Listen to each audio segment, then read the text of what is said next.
Hello, I'm Riley, and this is Tavern Tales. Today we're telling the tale of Goblins Galore. And I'm Crusail. I am playing the part of the PCs, as usual. Yes, just voice acting to the best of my ability, which is not much. Eh, as long as we can tell them apart, that's all we really need. Yep. So we're going to start off today with kind of a short skill challenge sort of thing, because Tukra he's spent some time examining the rowan staff that we found at the Twisted Tower in the beginning of at the very beginning in episode 1. And he has determined that he can try and track the kind of magical signature of the creator of the staff to try and meet with them. He is unable to kind of recover and fix the staff himself, but he thinks if I can find who made it, I would be able to take this to them and they would be able to fix it for me. So we're going to start off with that, and that unfortunately will take a couple days. That'll be a long time he has to spend working on this, meditating, planning. So in the meantime, once we have gone through with that, we're going to backtrack a little bit, and Kayl and Kaana are going to have their own small adventure while they're waiting for Tukra to finish that. So, are you ready to get started? I believe so. Let's do this. All right. So, Tukra, to carry out this task, he needs to seclude himself, and he's gonna kind of lock himself into his room. He's asked not to be bothered, and he will sit and meditate. So, for the first stage of our skill challenge, he's going to be attempting to activate the staff, to get it to release its magic, to get him to be able to feel it and begin to track it. So you've got the two pieces, and you are able to do what you like with them to try and get them to do things. So we're going to try and come up with a skill you want to use, and then how you want to use it. Okay. Lots of descriptive stuff is good. Lots of scenes or imagery is useful. Okay. So, one thing that Tucker is definitely going to try and do is he's going to try and create the best situation for the Rowan staff to try and bring himself back together as a whole. Okay, so he's gonna be trying to holding it together. Actually, no. What he's going to do, he's going to create sort of, if he's secluded himself out in the woods, just in maybe a little copse. What he's going to do, he's not even going to try and draw any magic circles or anything, because that kind of ruins the naturalness of it. Okay. But he's at where he feels is sort of the center of nature in this clearing. He's going to place the pieces broken end to broken end, and he's going to put his totem, the focus that he uses for his druidic magic, next to them, giving them a chance to feel something that is attuned to nature magic.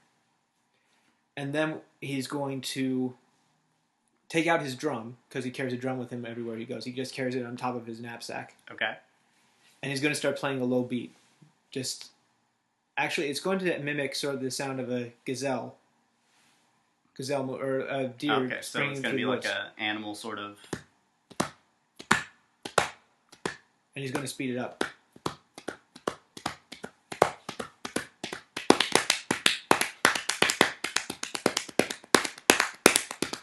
And he's doing that to he's trying to create a sort of an excitement in the area. He's trying to boost his own magical affinity. He's trying to get himself sort of in the zone, in the mood. Okay. Part of it's that, and part of the reason why I went a bit more rhythmic there, a little less natural, a bit more rhythmic, is that he was trying to invoke just some of the tribal music from his homeland, from his home. What did they call themselves? Settlements, I guess. Clans. Clans, yeah. Yeah. That's what Goliath are. They have all their different clans. Right. All right. So he's bringing in a lot of different elements of nature. He's going out into the wooded areas. He's finding kind of a place that has particularly high sort of natural magic. He's bringing in a human element of nature with the with like with the music and the clan stuff. He's bringing in the animal stuff with imitating animal noises. He's kind of trying to get something going on. And the other part of the other part is that it's you find people. All cultures have some aspect of music and dance as a way to psych themselves up to better perform in a task. I mean, it's the same thing with magic, I feel. And how you describe magic is that there's that natural rhythm to different types of magic in the world. It has a kind of... It has an artistic element to it. There is kind of that thing that there's a rhythm and a beat to the different sorts of music. There's that sort of thing, and all those sorts of... In poetry and language, there's these patterns. So he's tapping into that element as well? Yes. All right. That is a good start. So we're gonna make a performance check to see how well you carry out your that kind of musical, magical kind of pattern and element to it. We're gonna see if you can adequately convince and excite the magic within the rods. All right. Well, Tukra is not very charismatic. He misses the beat a few times, but he rolls a 16. All right. So you are able to go back deep into before you were exiled from your clan, and you remember you always looked up to one of the performers, one of the kind of the magical... What are they? What would they call them? Not elders. You know how they were like the drum boys in like Civil War era stuff? Sure. In your clan, that was a really important role in any kind of war band. Invokers? Invokers is more like more magic makes them explode. This is Rebel Rouser? Chanter, I guess, is what they would call them. They like put out this kind of energy, this sort of music. It has that rhythmic sort of thing. A war crier. Yes, that's what they would be.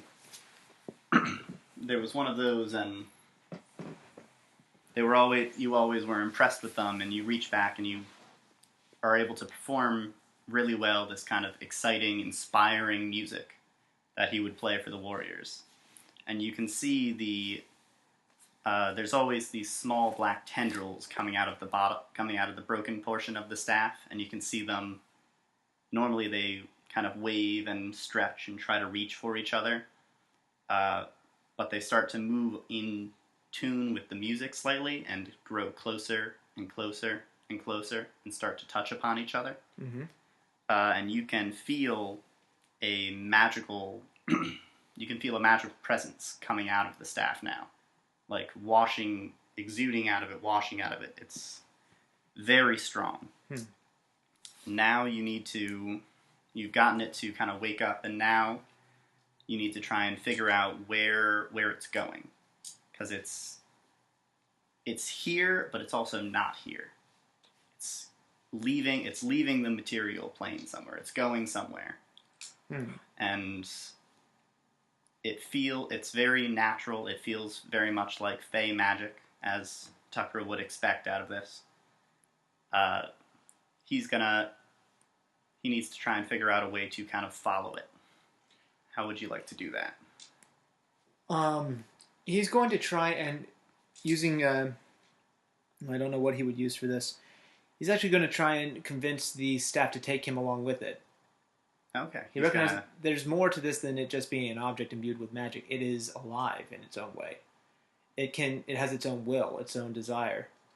In this case, it wants to go home, and he's asking if it would be kind enough to take him along with it, though not as politely as that. He's how is he asking? Is he talking to it? With the music. So he's continuing on the musical element? But he is creating... It helps that he's thinking about his homeland and his old clan when he's doing this, because he starts to create a slower beat, and he actually starts humming something, and it was a song that the women and children would sing as warriors departed from the village. Those left behind. Okay, so it was kind of cry for the farewell kind of song. Except that it wasn't a farewell; it was a wish. Return safe song. It was a wish for them to return home. So, and in singing that, he's hoping to convey to the staff that he wishes for home. He wishes to know of home again. All right. He's also going to be he's good enough in Druidic that he would actually start to sing the words to it in Druidic, because he remembers from his time with the Lady Green that this Fey magic responds. Well, these Fey respond to Druidic. Oh yeah, because Druidic and Fey language are relatives, basically. They're similar. Yes. All right. So give me, in that case, let's call it an insight check. Okay. You're kind of looking at this semi-living being and trying to align your own perspective and heart with it, and empathize and kind of really get connected to it. To it particularly, rather than the nature around you. All right. So that's a +3 to insight. That's an 18 in total. All right. You create an empathetic bond, and this sort of return safe song that you're singing echoes around you, and you can feel it growing and building and becoming more and more somber and respectful, and it doesn't sound like how it should from this area. You start to look around you, and you see that the environment has changed. Before it was daylight, and which one did I want to use? Start with this one. Before it was daylight, and birds were chirping, animals were moving around in the trees about you. Nature was very much a in harmony area. You were out in the woods where you feel comfortable, and everything felt comfortable with you. As you kind of sing this song and try to connect with the magic within the rod, it pulls you, and you can feel your spirit release from your body. You float kind of down into the earth, right up next to the rod. You go into your focus, and then from there's a literal stream leading towards the kind of shadowy tendril bits of the rods, and from there it rises up and starts to tear off and fade and move into the sky.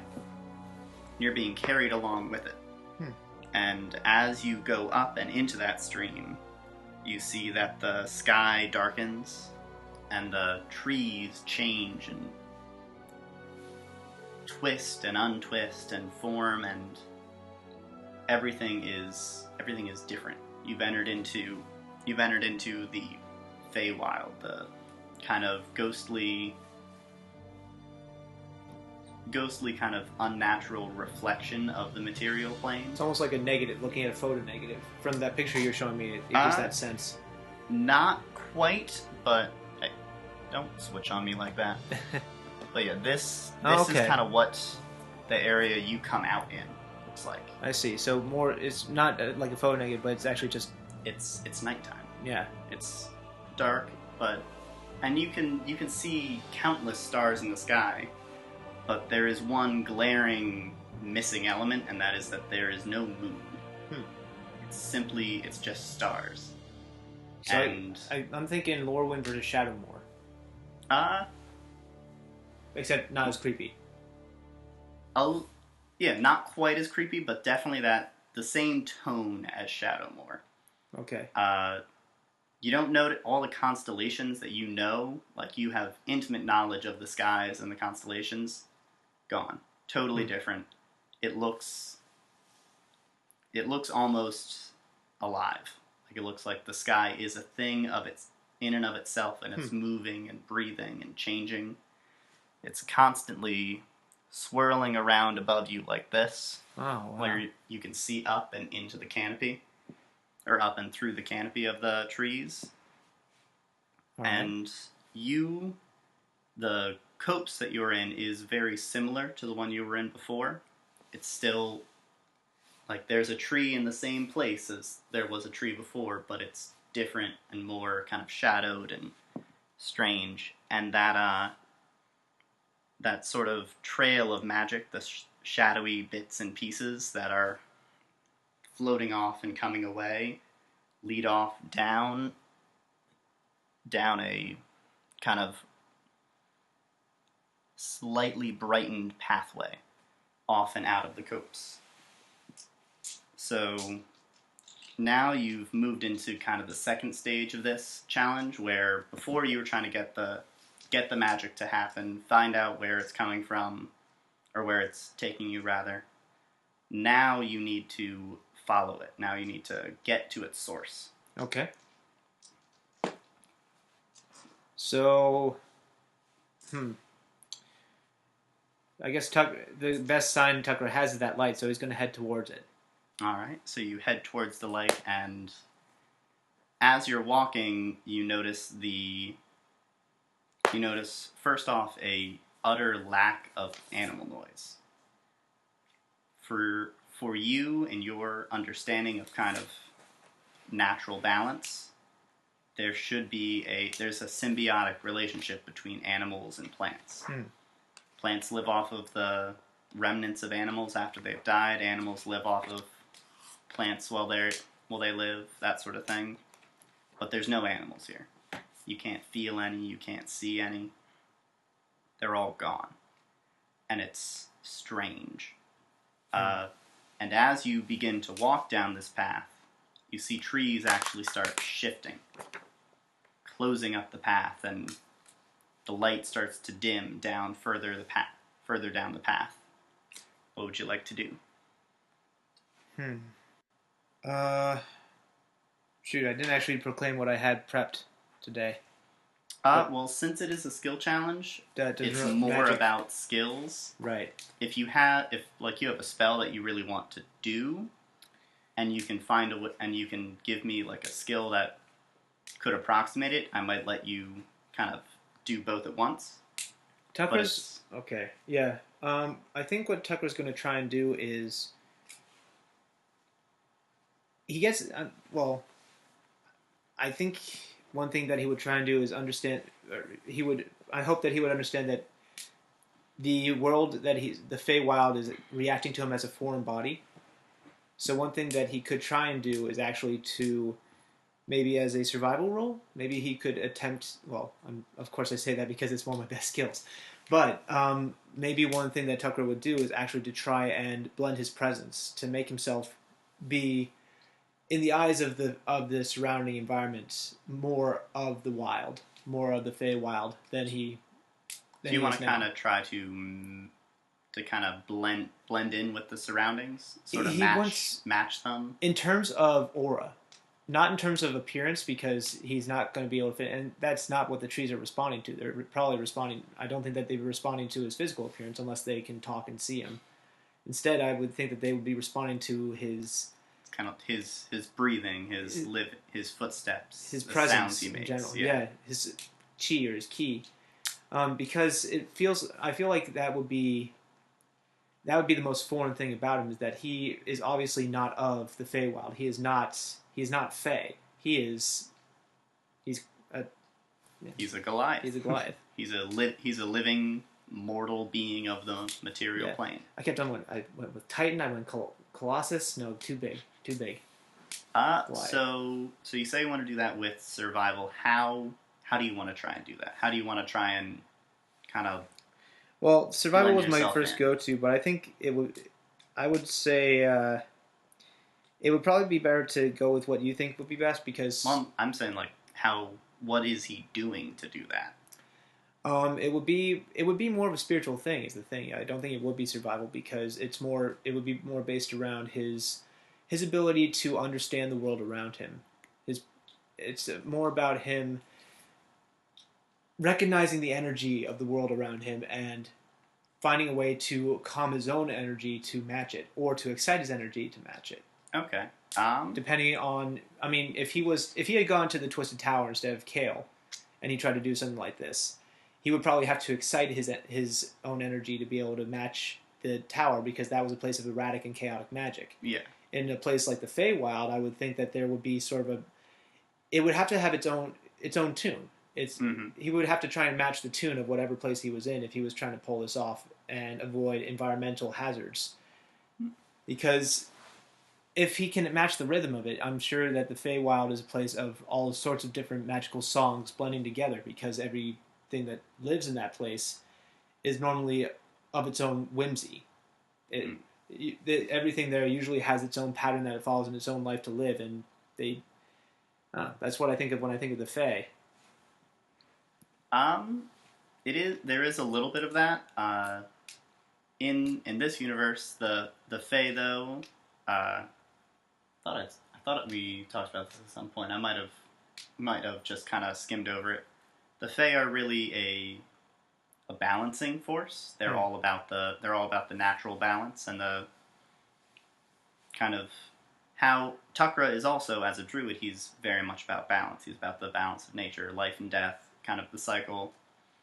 And that's why back in the forest, he felt peaceful and one with the forest, because there was life, there was death, there were plants, there were animals, there were predators, there were prey. And here, there's a different sort of balance. This is a balance of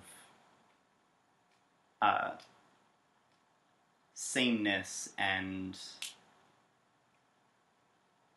not kind of a dependency where one creature lives off of another creature, but connection where things live together, kind of growing together, becoming one, joining, that sort of thing.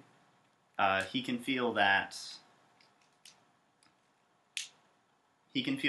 his is a essentially different kind of life force and aura.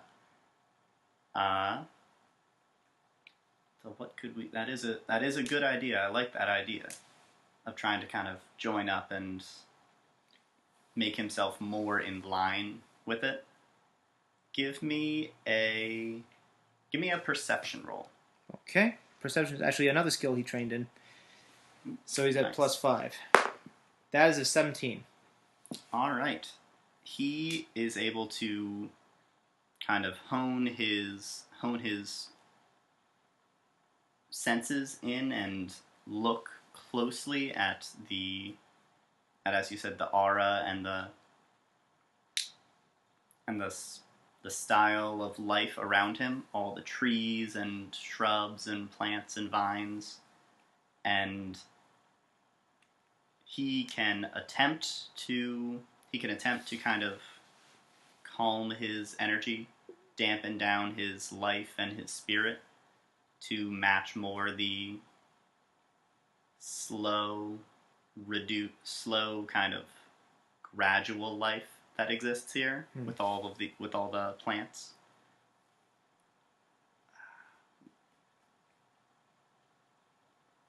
He's a wisdom caster, so that would just be a wisdom roll. I would make that. All right, wisdom saving. No, just wisdom. So +3. Got it. That's a 5 in total. All right. And it's always I hate that the 2 and the 20 are right next to each other. It's so tantalizing. Yeah. So his attempts to kind of balance his energy don't work. It's too hard for a living being to tamp down on their lifeness, on their being alive. Right. There's a reason why only master monks can stop their heartbeats and go into a state of stasis rather than death, and then come back out of it. No longer aging, that kind of thing. That's something that, like, the incredibly powerful are able to do it. Tukra, he's not there yet. Yeah, he'd have to rise 15 more levels before he gets Timeless Body and almost stop aging. Yep. Yeah. So the trees continue to close in and are closing off your path. The path, the kind of shadowy trace of magic is getting farther away from you, and you're starting to lose track of it. You need to find it. Tukra, you need to track it. All right, I think this is a good point for Tukra to use his wild shape. All right, and he's going to take on the form. Also, he let Kaana have the Glimmer of Fey vest, so he doesn't have. Oh, that wouldn't transform him anyways. But he's going to take the form of a stallion, I believe. Stallion, okay. Get some extra speed. Yes. Or maybe, actually, you know what? He'd probably go for the shape of a deer. Because that way, maybe not a horse, because horse don't do too well in the woods. But that way he would get the speed, but also the agility. I think an elk is the option riding you have horse, for it. Skeleton, sprite, panther, owl, poisonous snake, pseudo dragon, quasit. What's a quasit? Oh, it's a tiny fiend. Reef shark, can't do that. Lion, mastiff, mule, hawk, imp, giant spider, giant eagle, cat, direwolf, constrictor snake, crocodile, frog. Where is it? It might not be in the book, or in the player handbook. It should be in this.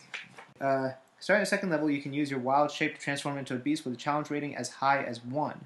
You ignore the maximum CR column of the beast shape's table, but must abide by the other limitations there. Basically, what that means until level, I think 6, you don't get to have a swim. You don't get to have a swim speed. Until level 9 or something, you don't get to have a flying speed. But it's being able to go up to CR1 is pretty huge, because I think that's the max the other kind of druid can ever do. So you can turn into way stronger animals. And then it continues and has some minor progression of, now you're able to do aquatic animals, now you're able to do flying animals, which is incredibly useful. Maybe I would go for a flying animal then. Well, you can't do flying animals yet. Yeah, sorry, I have to be a higher level for that. But okay, and also, you know what I forgot to do? Circle spells. Well, you don't have circle spells because you're moon. Those are for land. Oh, circle of the land. But silly me. Yeah, I want Tukra to be focusing on his wild shape to compensate for his weak frame. Okay, so yeah, he's going to transform into an elk. All right, so that brings you up to a speed of 50. Nice. You'll have a strength of 16, a dex of 10, and a constitution of 12 for now. And my intelligence, wisdom, and charisma stay? Yeah, mental stats will stay the same when you wild shape. Physical stats take on whatever it is for the animal. Nice. And you don't gain any saves or proficiencies, but you keep whatever saves and proficiencies you already have. Got it. All right, and give me an athletics check for your. And he's a natural athlete, so running, moving. What's nice is that he should have proficiency, because Goliaths get proficiency in athletics. Natural athlete. Gotta love it. So that's a +3. And another +3 because you have 16 strength as an elk. Oh, yeah. So that's a +6. Nice. Or 16 is 14 is +2. Yeah, up to +3. So wait, wouldn't it be a 5 then? Because +2. We only have 2 proficiency now. Yeah. So 5. And so that's a 16 in total. All right.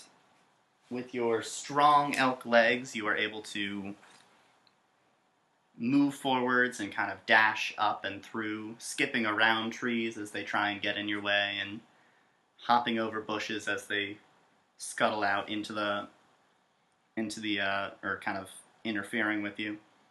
And let's see, so we're at that many.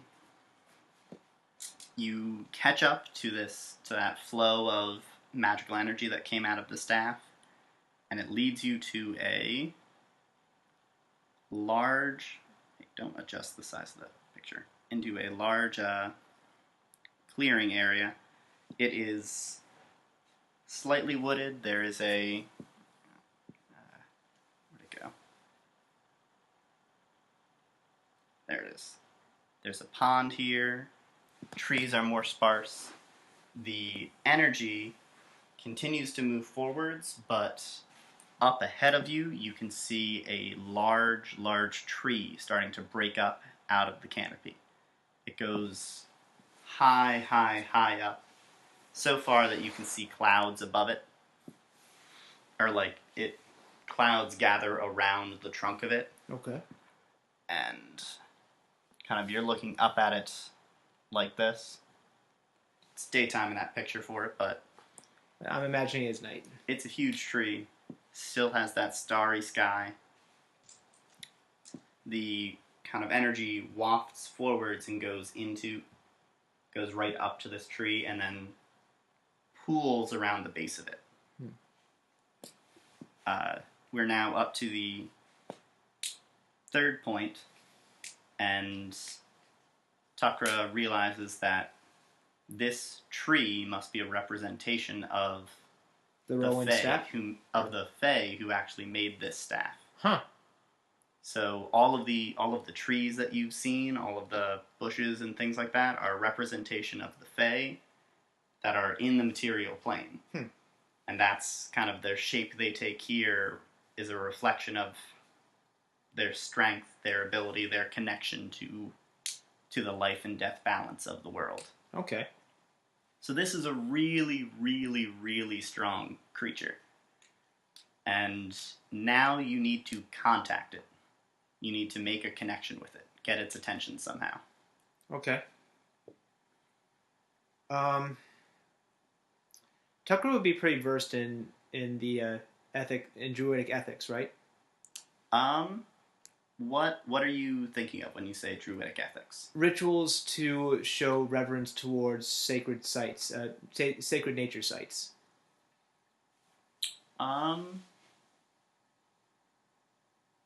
Give me a slight refresher. I know I've asked you about this before. He's a Goliath. Goliath live on mountains and in valleys beneath them. He was cast out from the mountains. And then where did he go? He went from there to learn his druidic stuff. Who did he learn it from, and where? From a traveling druid who was actually exploring the woodlands, and to his surprise, had actually been sort of researching his clan from afar. So that's why he found Tukra so quickly. So that, Tukra, when you're cast out of Goliath society, it's a pretty harsh casting out. Yeah. It's a literal casting out. Yeah. Like it's lions drop their children down the ravine. Yeah. But with you getting dropped down a mountainside. Exactly. So this druid saved Tukra, took him in, and taught him a trade that, Tukra he'd been called Beastkin because, unlike the rest of, he didn't show strength in his athletic ability, in his physical form, but he was never one to actually fear the creatures of the mountain because he was actually very good at communing with them. Okay. He didn't, he took a friendly approach whereas one of his brothers would have just, wrestled a bear into submission and beheaded it. He just was able to stay in a cave with the bear if he so chose. He'd notice what the bear wanted, be like, "Oh, you're hungry? Here, have a snack. Don't eat me. Eat the bread." Yeah, but he was also strong enough to be able to fight off a bear if need be. But he couldn't kill it outright like his brothers, and he wouldn't want to. But he already back then felt this connection to animals and the natural stuff, and just couldn't bring himself to do that stuff. Yeah. And so this druid had been watching Tukra and his clan for a long time and saw that Tukra was this outcast and he was the black sheep of the clan. And there's one or two in every generation. They don't and they get cast out, so they either survive on their own or they don't. It's just the law of the land. It's a harsh land. Okay. So Tukra he was raised by this druid in the lowlands, and it was a good time for Tukra. He learned a lot, but eventually he was ready to move on, and the druid actually really insisted that he move on because he was also, as a hermit, he understood the idea that one's path as a druid was one's own. It wasn't for one to follow another.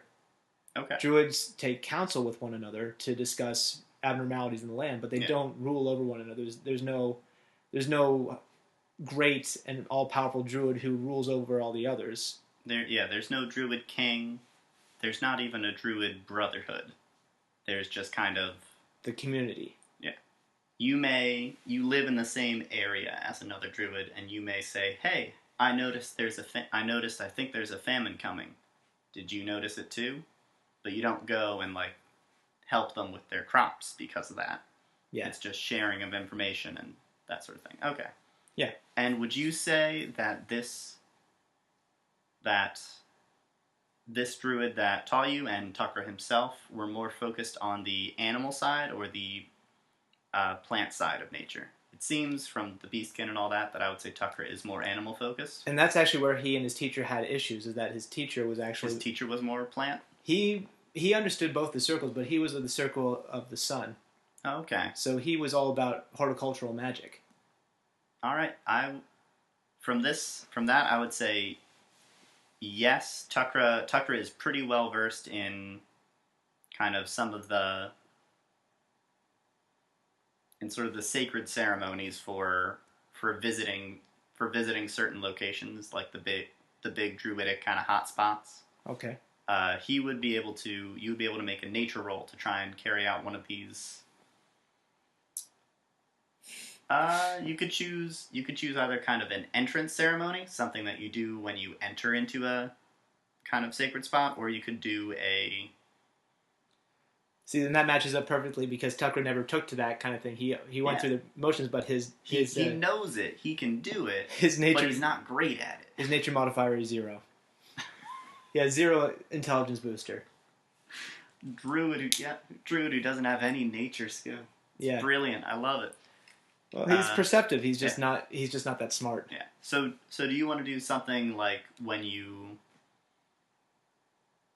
kind of like a thing where you do it when you're entering the area to show respect, or do you want to do like a... I actually have a specific motion that Tukra would take. All right, I just wanted to know if you thought it was okay.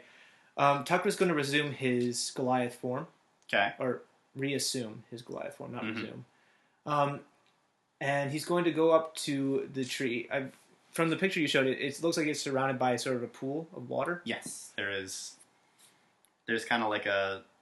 It's not deep enough that you would go into it, but there is water, a standing ring of water around the tree. Okay, so he's going to... This is harkening back to... He's going to try again to show what he did, or do what he did before, and match with the harmony of the locale. Okay. In that he's going to cross through the pool slowly, reverently. He's not trying to disturb the waters any more than he has to. Okay. And once he's going to be looking through the pool, and I know it's dark, but he's going to... Either he'll feel it or he'll see it, but when he finds a root that's sticking into the water, he'll actually go down into sort of... Think of the traditional like, on one knee bow that you see a knight perform before a king. You know, that's holding court. He's going to take that motion and he's going to put his hand on the root. Okay. And from that hand, he's going to release not a spell, but his own magical energy, his own druidic magical energy, his own life force into the tree. It's a showing of respect that he is willing to give his life force to another, that he's willing to surrender that quintessence, that absolute necessity of his being to another. All right. And that's what his teacher showed him, was that in going to those sacred sites, it was supposed to be a reverie. It was supposed to be a reverie and a reverence to nature. Yes. And as a showing of good faith, you would surrender part of yourself to that site to help maintain the magical energy, the magical natural energy of that locale. Yeah. All right. Since it's supposed to be sort of a conflux of the natural mana within the world. All right, I like that. Do you have a dagger or a bladed item of some sort to actually like make a slice? He could. Okay, so I'm going to give you a choice. You can choose to actually cut yourself and bleed onto the root while you're doing this, to literally give up some of your health to get a benefit, or you can choose to simply kind of do it, try to just do it purely magic lessons going in. If Tukra was in the material plane, he might try that, but here, for all he knows, his bodily fluids could be poison. So okay, that's perfectly reasonable. So he's a little hesitant to try and actually release any of his physical essences into a less than physical world. Yeah. So rather he go with the energy that he knows exists within the world that would not be considered profanity or possible poison. All right, go ahead with the nature roll for me then. Okay, at a 0 modifier. At least it's not negative. That's true. That's a 19. All right. Thank you, Tukra. There we go. So, as you kind of walk out slowly, carefully, you're trying to connect your essence with the world again, which means you're doing that same sort of tamping down on your spirit, slowing down your heart, slowing down everything about yourself. And you don't notice this as you're doing it, but you're kind of, as you step onto the water, you kind of splay your toes out, you kind of spread your body, hold far and fast apart, and carefully step. And you're actually walking kind of like a water, what do they call those things? A water walker? A water skimmer, I think. Yeah, a water skimmer. That bug that goes right across the surface and holds itself up on the top of the water. So you don't actually sink into the pool at all.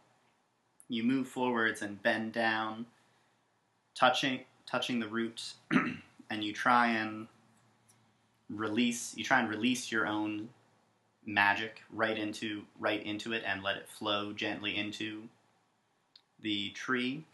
As you're doing this, that black energy from the rod that was pooling about the bottom, swirling about the bottom of the tree, it starts to move more quickly, and it kind of spins and twirls and gathers into a mass, and it slides down, goes onto your hand, and sinks into your hand, and then through your hand and into the trunk. And while you're doing that, you, for just one moment, are connected to something far, far greater than you. It's almost painful to be exposed to that sheer quantity of magical power and this mind of this other creature. It notices you. It notices the magic of the rod. And it tells you, come back when you are more powerful. Come back when you are greater. And kicks you back into the material realm. In your mind, you have the name of a place, the druidic natural name of a location. Okay. And you have a rough idea of where that location would be in the physical world based on the map that Kaana found at the sacred shrine. And it is that kind of in the directions. In the to the northwest of the town you are in, there was a mountain range, and within that mountain range there is a marsh. You believe that where that fae is in the material realm is somewhere within that marsh. So, if you were to seek him or try to meet with him again, that would be where you want to go. You also, this whole time you've been sitting here, and it's been days now. It's been 3 days since you sat down to carry out this ritual. You've grown a little bit of a shaggy beard. My stomach's growling like no other. A few animals are actually like hanging around you. One of them, there's a couple rabbits that are like nestled up in your lap. They all seem concerned. There's a big deer. There's a deer who is like licking your face. But once you kind of stir and awake, your spirit has come back to your body. They stand there for a moment to make sure you're okay, and then all kind of run off gently. They're like, okay, he's safe.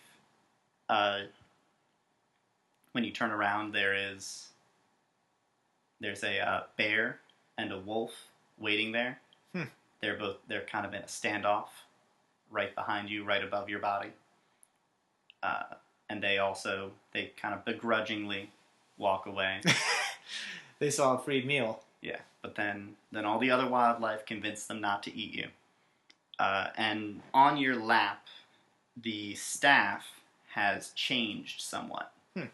It feels sturdy in your hands.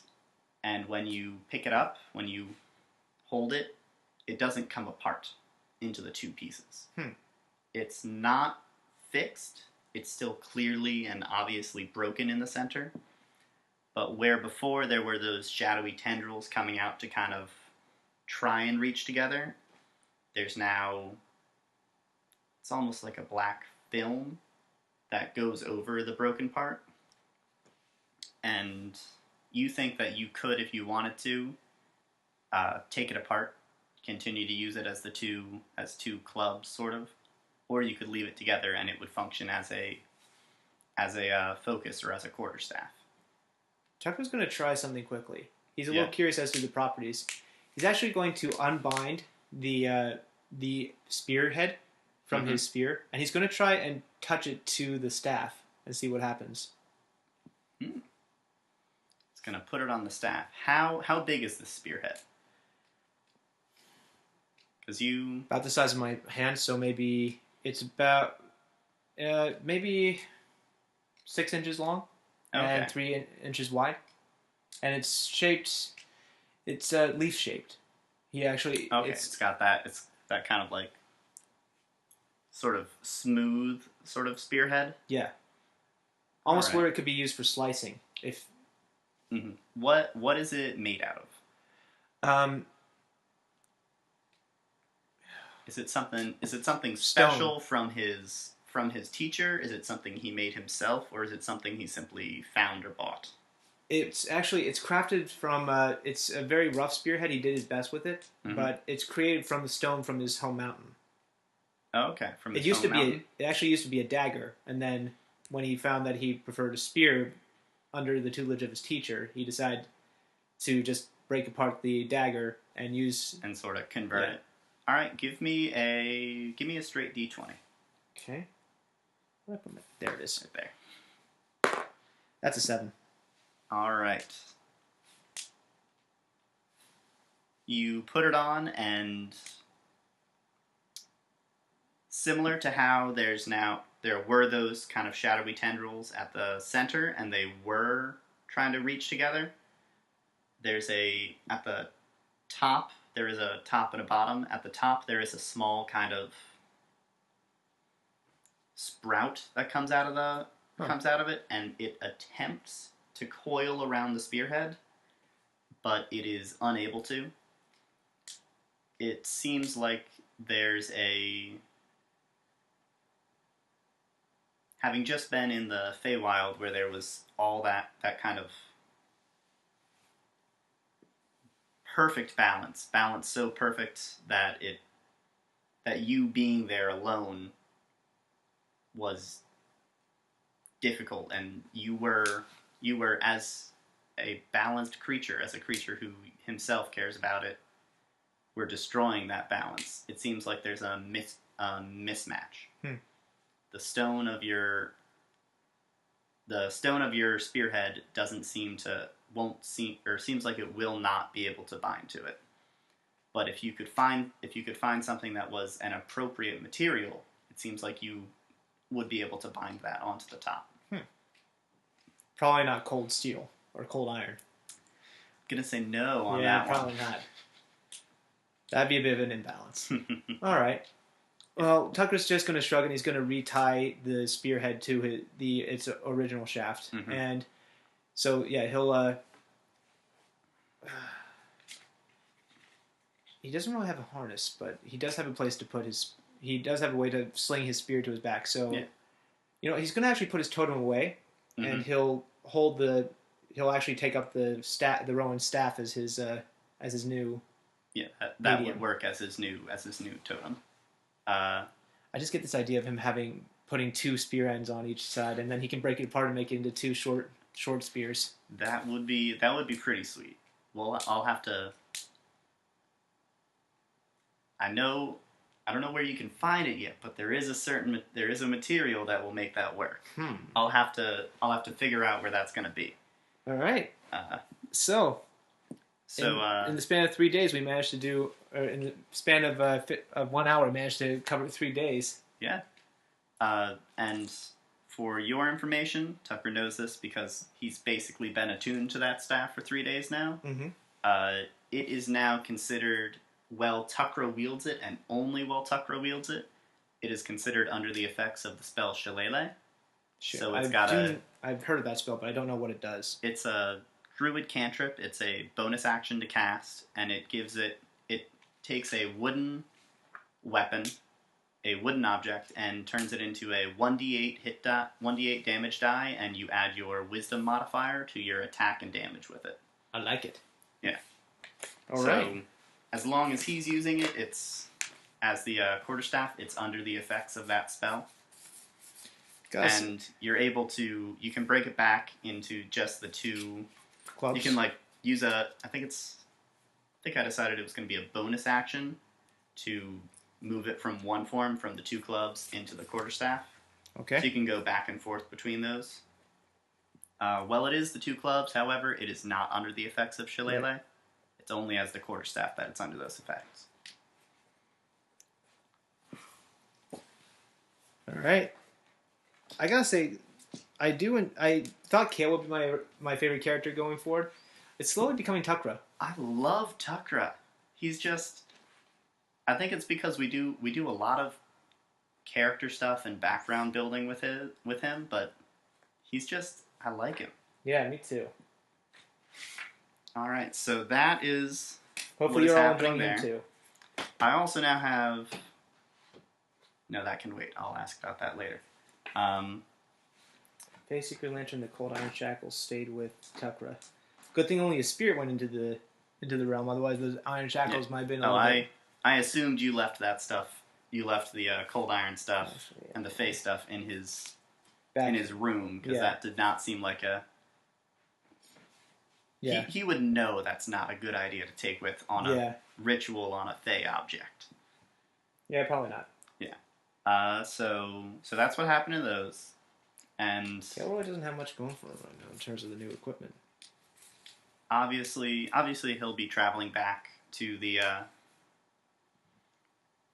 inn to put his stuff away, let them know about the location he's found, or the rough location he's found, and kind of the information about how they can, or what's going on with it. Well, they're not back yet, are they? Because now we got to get into what Kaana and Kayl been doing for 3 days. Yeah, they helped. I mean, obviously they came out and helped him find a safe spot and sit down and all that. But then they went off to do their own thing. Yes. So, while Kaana was off earning money from shady characters, Kayl had been gathering stuff for them to go and try and find their own home in this town. Which means that they are going to try and, kill two birds with one stone, and literally do some killing of birds. Well, by birds. And by birds, I mean goblins.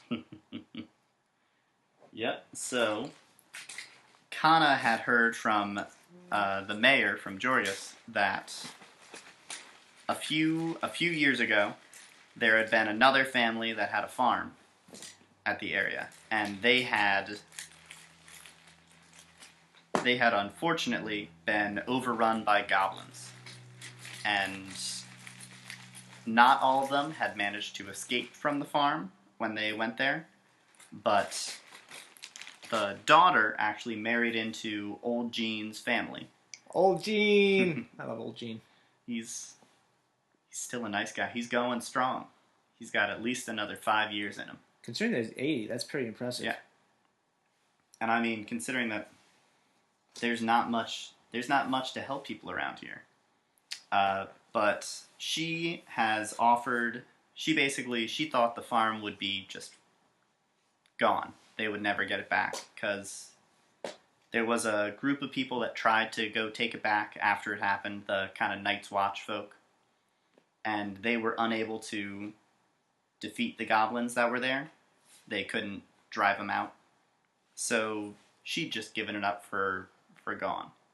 But Kaana, being charming and seeming capable, and with Kayl's help, she actually said, well, you can go try and find our old farm and defeat the goblins. And if you do, I will give you the deed, I will give you the land, just as long as you try and as long as you rescue our farm from those vile monsters, and if you can try to find out what happened to the rest of my family. I want some closure. Sure. Kaana's lucky that people can't hear what's going on inside her head, because although she's somewhat sentimental, the only thing that's really going through her head right now is coins clinking. Yeah, she's saying like, we'll do our best. We will be as respectful as we can if we find anything and let you know. In her head, she's just going, cha-ching! Exactly.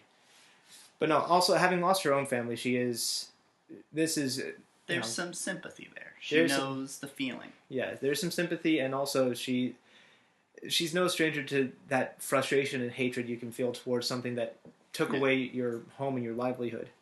Mm-hmm. So she's also, she's no fan of goblins. Yeah. Most species that are inclined towards pillaging and ransacking are people generally don't like them. They don't like it. Kaana especially doesn't like them because any time that any creature with that kind of proclivity hears about a genasi, they decide they're probably going to try and go the slaver's route and sell her off for a pretty coin to the closest archdemon that they can find. Mm-hmm. Or, there's always the terror. They'll torture you saying, like, give me my wish, give me my wish. There's that, too. You're not a genie. You can't give out wishes like candy. Yeah. Well, yeah. It takes one greedy goblin king with lower intelligence than others to think that a genasi is a full-blown djinn. Mm-hmm. Or dang it, Jin or Freet or Merid or Merid or Dow. Dow. It was Dow. That's it. I knew it was 3 letters. All right. So they're going to. They've kind of got their rations. They've got all their stuff. They are prepped and ready to go. Mm-hmm. So they travel down. They go meet with the daughter again, have that conversation about what they're going to do, what they're going to find. And then they head off, and it's about a half day's journey away. So it's roughly evening. I'm sure Kaana is a little bit worried about Tukra, but they're focused mainly on going in and defeating these goblins, correct? Mm. So roll me a d12 and a d8 for our travel time. 12 on the d12 and a 5 on the d8. All right. So it didn't take. I'm hoping it didn't take them 12 hours 5 minutes. Well, maybe it did now. Aye. All right, but let's actually see. What page did I have that written on? All right. So while you are traveling, that was my knee. While you're traveling, Kaana spots a kind of large rise a little bit off the road, that would afford a very good viewpoint. If you would like, you could take some time to go investigate that, kind of take a look, compare the world to your map, gain more, and that would basically get you another kind of point of interest on your map, another place to investigate, see if you wanted to do anything there. It wouldn't take too long, but it would take a little while to go off the road, navigate up, take some time, use some tools to actually look around on the map, see where you are, and then head back. Would you like to investigate that area? Yeah. Go along that avenue? While it's going on, actually, Kana's going to take she's wearing the Glimmerfade vest right now, so she's trying to attune herself to that. How long does it take for attunement? An hour? No.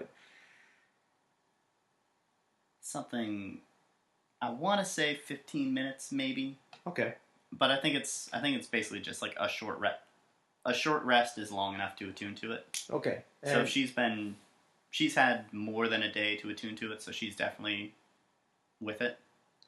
Okay, so once she's attuned to it, she's actually going to select her power for the day. Okay.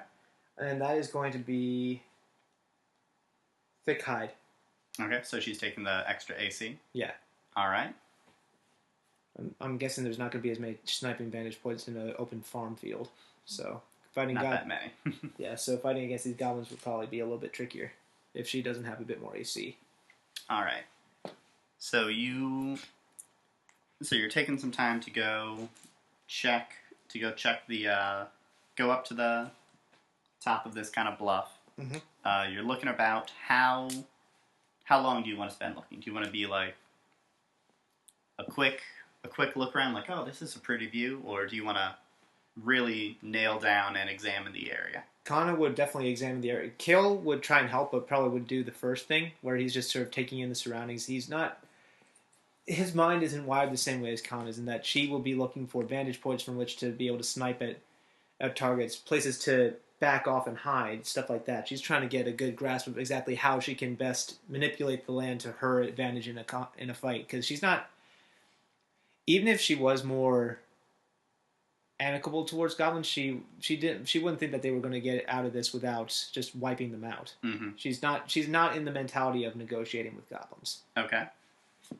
All right. Neither of them are really. Kayl doesn't feel particularly kind towards goblins either. So call them heartless if you will, but it's just sort of it's how they were raised or not raised. Yeah. They didn't exactly have the most kind upbringings.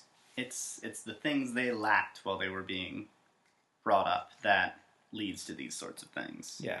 All right. Also, these goblins have shown themselves to be malicious towards humans anyways, or humanoids. Mm-hmm. So it's not like they're expecting to walk in there and even if they try to talk to them, the goblins would be willing to just converse. Sounds like they kill first and take and never ask questions. Pretty much. All right, so there are a couple of locations that you kind of mark as points of interest. There is a clearing with a pool off to the west in the wooded area. Kind of, it looks a decent bit of travel away, but it seems something about it seems off to her. Her kind of, she doesn't feel right about it. It would be worth looking into. She marks it down on her map.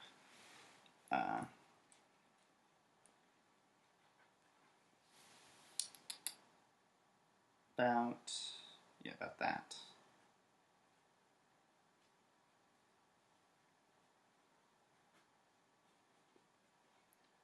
Off in the east, kind of in the grassland area, east of the road you're in, there is, you notice from up high in this perspective, there is actually a opening to a cave.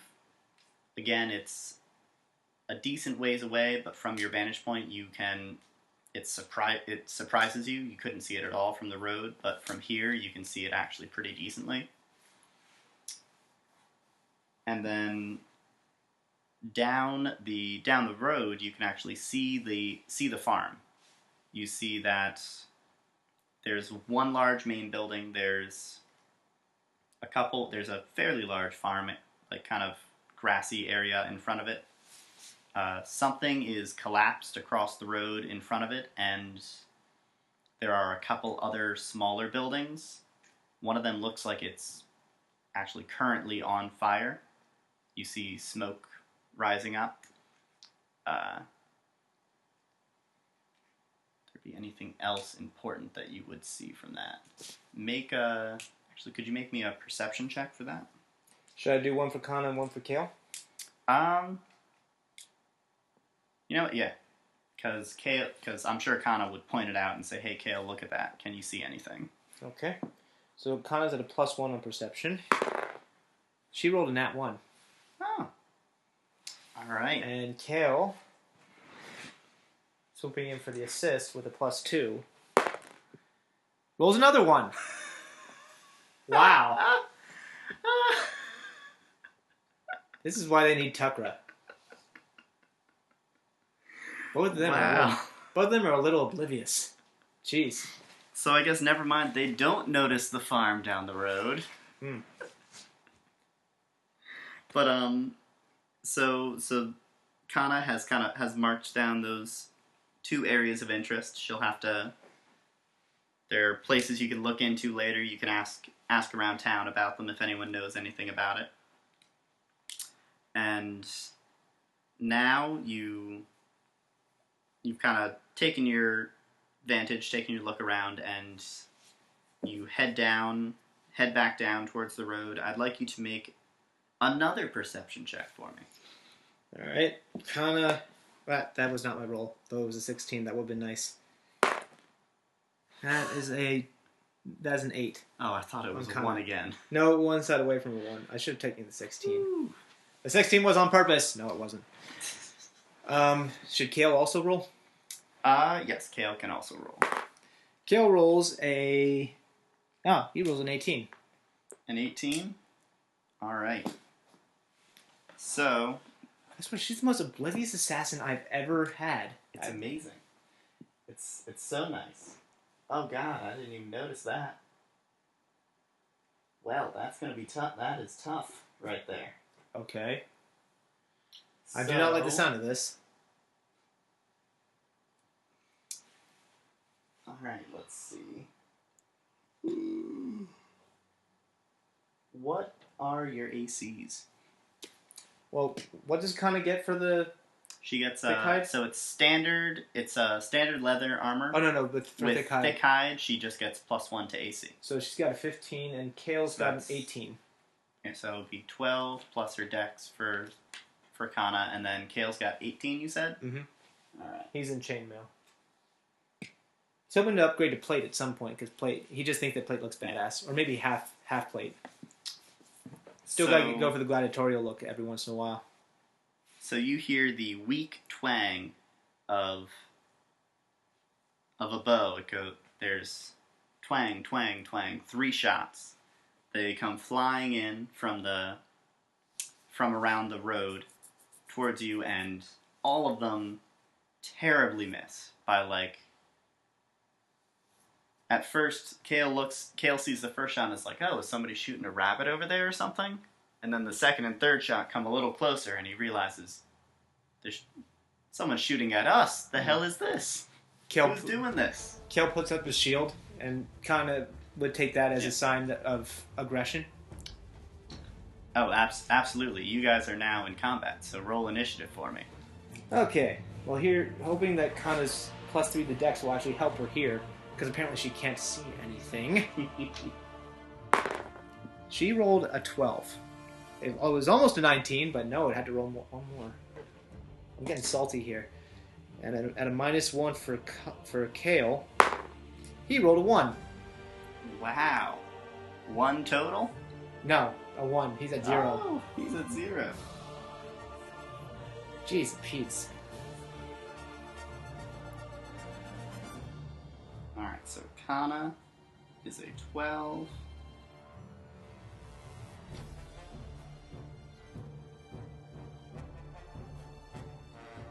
And Kayl is a 0. Yep. There's my pen cap. There I'm hoping goblins are slow.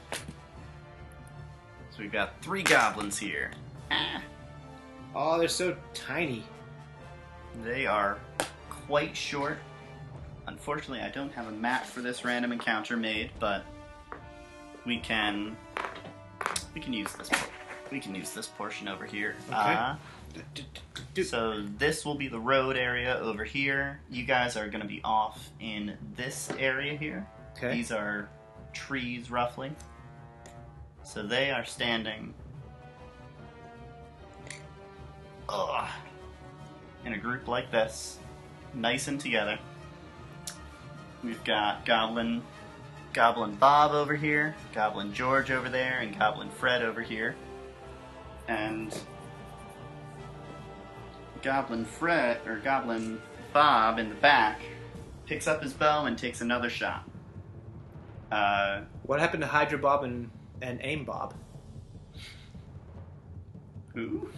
Oh, in Deadpool, his sidekick is Bob from Hydra. There's also Bob from AIM. Oh. There's a lot of Bobs out there. Mm-hmm. Alright, so Goblin Bob looks at Kayl with his impressive shirt, holding up his shield, looking very difficult to harm. He turns his bow and shoots at Kaana. Okay. And he swings a beautiful 14. She's at 15. Which just misses, thanks to that wonderful thick hide. So the arrow kind of comes in, and Kaana tries to get out of the way, but she doesn't quite manage to. The arrow comes in and doesn't make it through her leather armor. Right. It's thicker than she expects, and she's able to just kind of wrench it out and move free, and continue to move freely.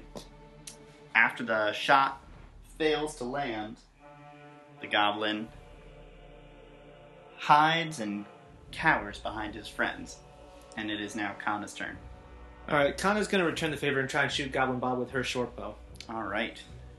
Huddling right behind his friends. Yeah.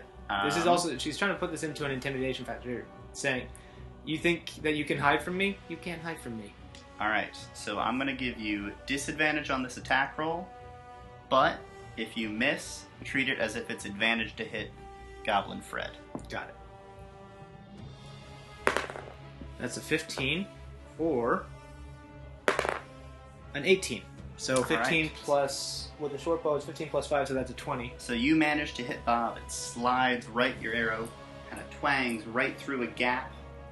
Goblin Fred thinks stands there stock frozen still because he thought you were about to hit him, and it goes right into Bob. So 1d6 plus 3, that's 8 damage in total. 8 damage? Alright. You catch Bob right in the eyeball, and he's out like Nice. a light. Alright, now... Is it weird that I found that supremely satisfying? No. No, it's perfectly normal. Alright. Let's do... And Kaana's down too. Oh right, she was at 68 arrows. No wonder she's got a lot. Yeah. No wonder she's been so slow. Yeah.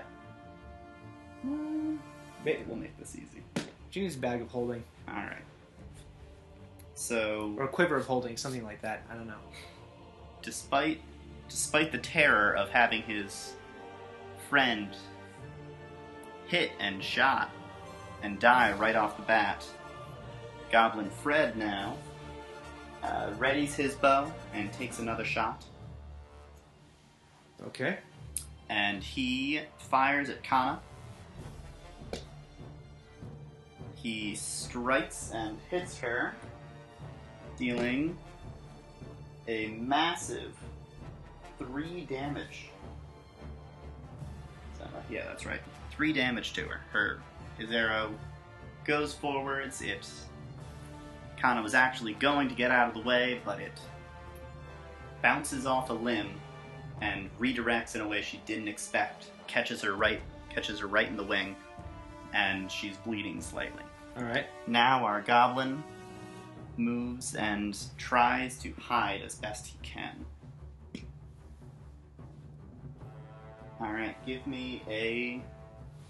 Actually, what is your passive perception? So that's just a 10 plus your wisdom, and then if you're trained in perception, your proficiency bonus. Kaana is not, so she's at an 11. Kayl is, but his wisdom's at a plus 0. So all right. But he's trained in perception, so that's a 12. Goblin Fred has disappeared like a leaf in a storm. All You right. can't see him anyway. You can't see him. You have a rough idea he's off in the trees to your right, but you don't know where he is exactly. Now it is Goblin. I've already forgotten the name I gave. George. Stupid name. Yes, that's right, George. Now it's Goblin George. Emboldened by his friend's fantastic shot, he takes a shot. This time he's trying to hit Kayl. He thinks trying to get rid of the big, scary-looking guy might be the best idea rather than this perfectly innocent-looking lady who gets hit by random arrows. His arrow goes far astray. Kayl just stands there. He doesn't even need to block or dodge or anything. He's like, "You're gonna miss," and then George misses, and George, not quite the smartest goblin there's ever been, decides to yell back, "I'll hit you next time, jerk!" Is he saying this in common or goblin? He says it in common, actually. Oh. They can speak common. And now it is Kayl's turn. So Kayl, not to be one-upped by a goblin, decides that it's just time to just put the terror of the gods in this poor little demi-human. Yeah. So just imagine, just with a little bit of Azamar strength behind it, he just does a blast forward. 5, 10, 15, 20, 25, 30. Just lightning fast. George doesn't even seem to realize what's happening until there's an axe coming down on the top of his head. Oof. It's like he blazes forwards just the perfect distance, brings the axe down as he's doing it. How does he hit? With a +5. That is a 15. Alright. Too bad it's not a crit, but... He manages to hit George. George is desperately trying to move out of the way, but... Oh, wait. He trips over the friends of... It was a +6, so it's a 16. In that case, he tries to back out of the way to take a step back and avoid Kayl, but he trips over Bob's tangled feet on the ground, and you manage to slice right into him. Roll for damage. Okay, that is a 1d... Darn it! Are you one-handing or two-handing your axe? One-handing, because he had the... Alright, I think that's a d8 then? Yeah, a 1d8 +4.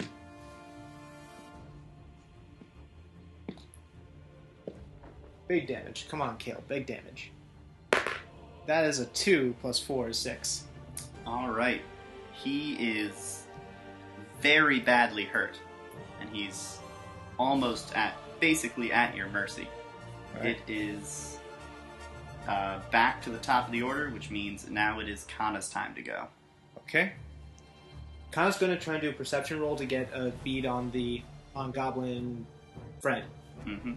Alright, so that will be the search action. So that's your action for the turn. Okay. So go ahead and make a perception roll. Wrong one. Darn it. +4 on perception. It's a nat 1. You swear this is the stealthiest goblin of all time. He is nowhere to be seen. So she's going to take her cunning action to try and hide as well. Make this into a sniper battle. Make a stealth roll for me. Okay, stealth she's trained in. So she's got a plus... She should be an expert in that, I think, right? Yeah. She's got +7 to stealth. That's a 4. That's a 4? That's an 11 in total. I swear, all my good rolls go to Tukra, and Kaana just cannot get a break. Okay. Not that I'm complaining, actually. I like Tukra getting the good rolls. Yeah. So where are you hiding? Behind this tree. Behind that tree, like that? Yeah. Okay. Just slinking off. Alright, so... From the trees off this way, Goblin Fred takes a shot at you. At Kayl, I should say. Okay. Alright. His arrow hopelessly slides off to the side, and he attempts to hide from Kayl. Because he doesn't know where Kaana is, Kaana can actually still see him when he hides. Alright. But Kayl has completely lost track of it. He's gonna move. He's back here behind that tree now. Okay. So it's like he's hiding behind, but he's poking out to his head so that he could see Kayl, but Kayl can't see him. But Kaana can obviously see his head just out behind the tree. It's like from the way the angles are working. It's like he's here. We'll imagine. Okay. So just straight in line of sight for Kaana, but Kayl's got a tree blocking him. He didn't even see him move behind the tree in the first place. Kayl still thinks he's over here somewhere. And now, Goblin George pulls out he drops his bow, his short bow on the ground, and he pulls out a sword and takes a whack at Kayl. He manages to get his curvy bladed weapon in there. It's awkwardly shaped and weird, so it's like a shoulder. When Kayl tries to block it, it like slides off his shield and cuts the underside of his arm. All right. Kayl takes 6 points of damage. Jeez. 25. And then George learns his lesson from last time. He uses his bonus action to make a cowardly disengagement. He essentially tosses up his friend Bob in front of himself as he backs off and runs away. Alright. So Kayl tries to get a swing in, but he catches Bob, the dead one, with it already. As he moves 5, 10, 20, 25, okay, 30, over to, we'll call it 1 square in over here. Alright. Now it is Kayl's turn. Okay.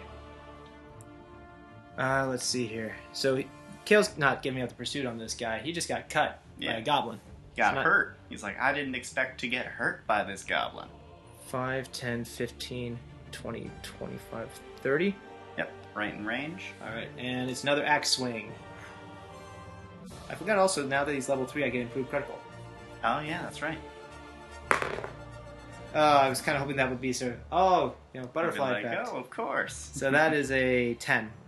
A 10, that does not manage to hit your... Let's take the action surge. Alright. Because that refreshes after a short rest. I believe so, yes. So let's take an extra action. That's an 11. That's a bit better. 17 in total. Alright, that manages to hit. Alright.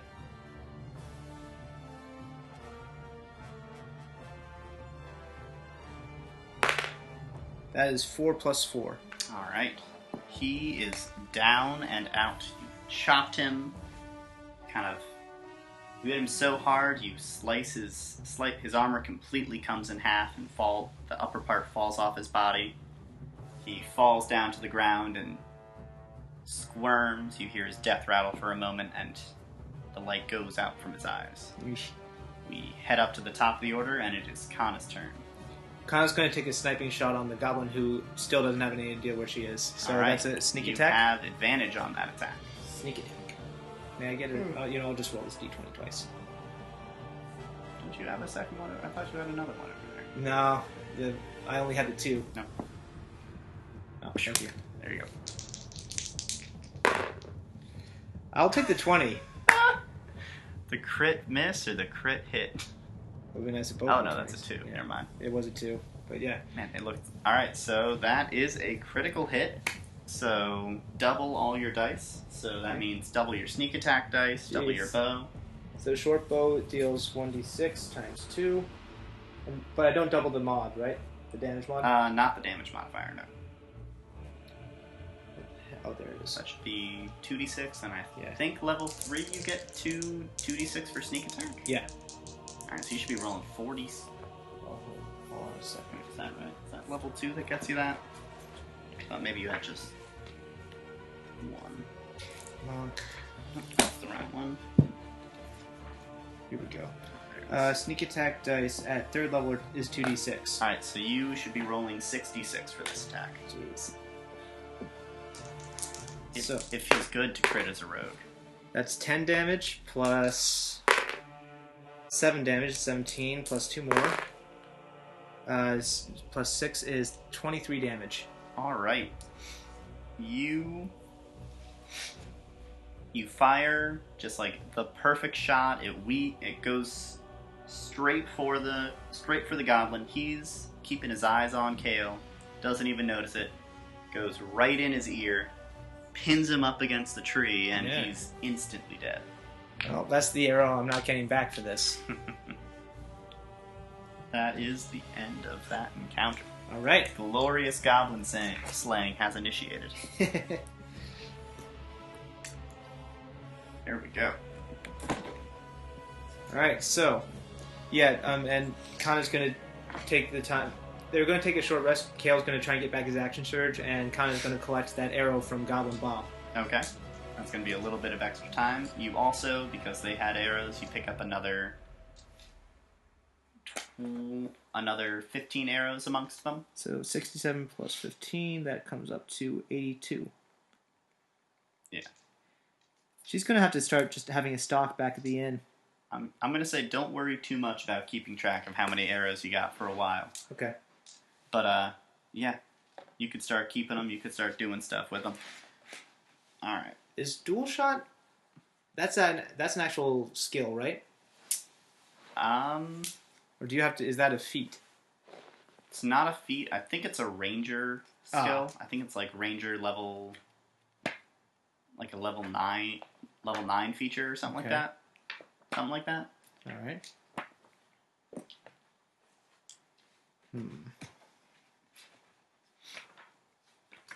But like, with extra arrows, that's the sort of thing where you could look for someone to improve them, to make them better.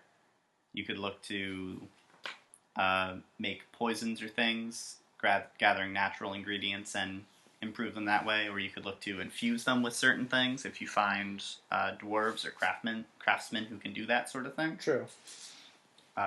So having a big stock of arrows, not a bad thing. It's something you can make into something that matters or ignore it pretty much. All right, so you take a short rest. Give me a D8 roll. Okay. 2. All right. So you can use any hit dice you want to use and that sort of stuff. Nothing eventful happens. You guys just spend a few minutes to catch your breath. Oh, she should have 3 hit dice. They should both have 3 hit dice, right? Yep. Yeah, I think they'll both use a hit die. All right, so roll those out. Get your health back. Or get an amount of health back. So, a D8 and a D10. Gotta love that warrior. So 2 HP back for Kaana, and 7 back for Kayl. Nice. So Kayl's at full. And I think Kaana's she should be pretty much at full. Yeah, she only got hit by that winger. Yeah, she's up to 23 out of 24. There we go. That's not so bad. All right, so you guys still can't wait for nimble dodge, man. You guys get to head off along the path again, back towards where the house is supposed to be. Now you're going to actually arrive there. You'll come up and you'll see a wagon collapsed on the ground. The gate has been it clearly was broken back when the goblins broke into it, and it's been shoddily repaired since then. Kayl looks at it and says, like, I could literally walk through that to break it. It's that poorly done. Off to this side, you see a few kind of cooking spits held up above fires. All right. And a big table with a bunch of barrels of what looks like some kind of wine or liquid of some sort. I'm dubbing it Gobrau. Gobrau? Goblin brew. Goblin brew? Yeah. I don't want to drink Gobrau. That sounds terrible. That's what's fun about it. Ugh. And then I would like to motion that is actually a dare among adventurers to see who can. that's a thing now. You can get it. Yeah. Well, it's 2 different things. There's the drink that you can loot out of goblins. It's the beer they make themselves out of something. Yeah. You don't know what, and no one wants to know what, because it tastes foul enough as is. Mm-hmm. And then it's kind of like a gross. It's an unpleasant cocktail, the sort of thing that like rich nobles dare themselves to drink. Like, have you ever had the Red Devil? Mm-mm.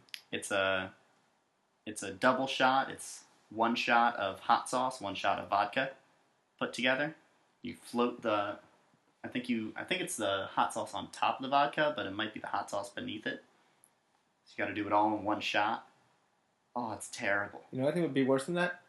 just squeeze the juice out of a Carolina Reaper into the vodka. See, now that could be delicious because that could just be spicy vodka. True. But this is just like, first I get vodka and it starts to burn. Then it literally burns. Oh, yeah, okay. Yeah, that's... But yeah, there's a nasty cocktail like that that's called Galore. Oh, boy. And it's got like all those weird things that make it look sci-fi-y. Inevitably someone puts like some kind of milk in there so it curdles and it looks like... Something unspeakable? Looks like something unspeakable happened to your drink. Yeah. But, yeah, that's Galore. And Kayl can smell it from here. He knows exactly what it is.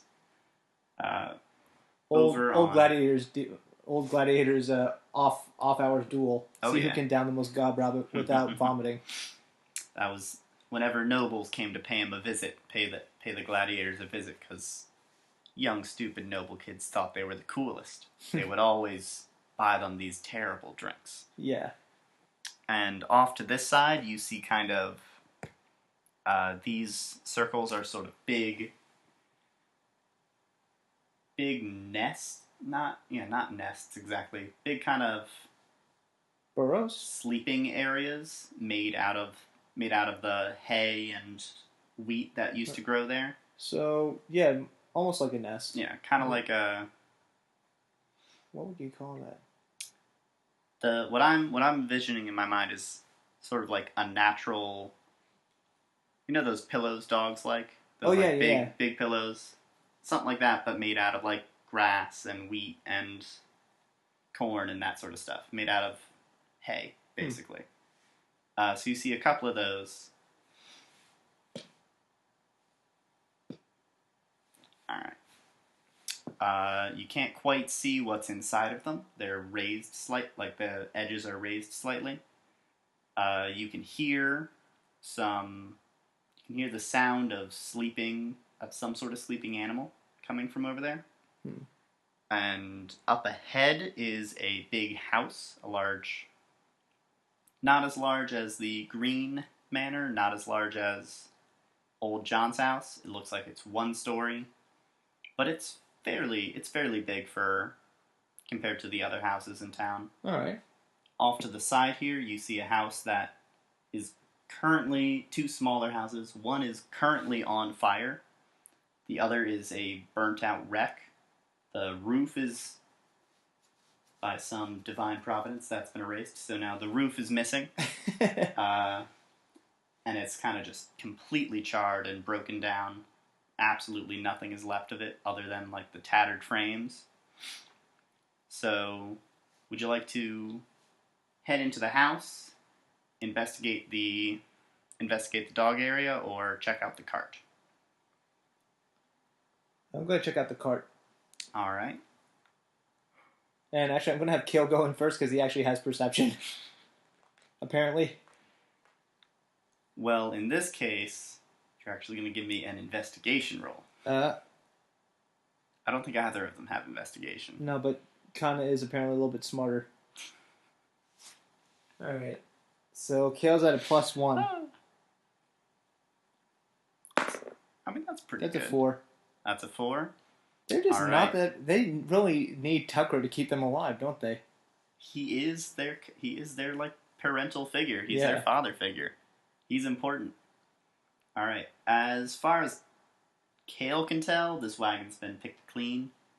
Goblins must have stopped a merchant caravan a long time ago and just kind of been taking stuff off of it ever since then, rather than going and getting more things.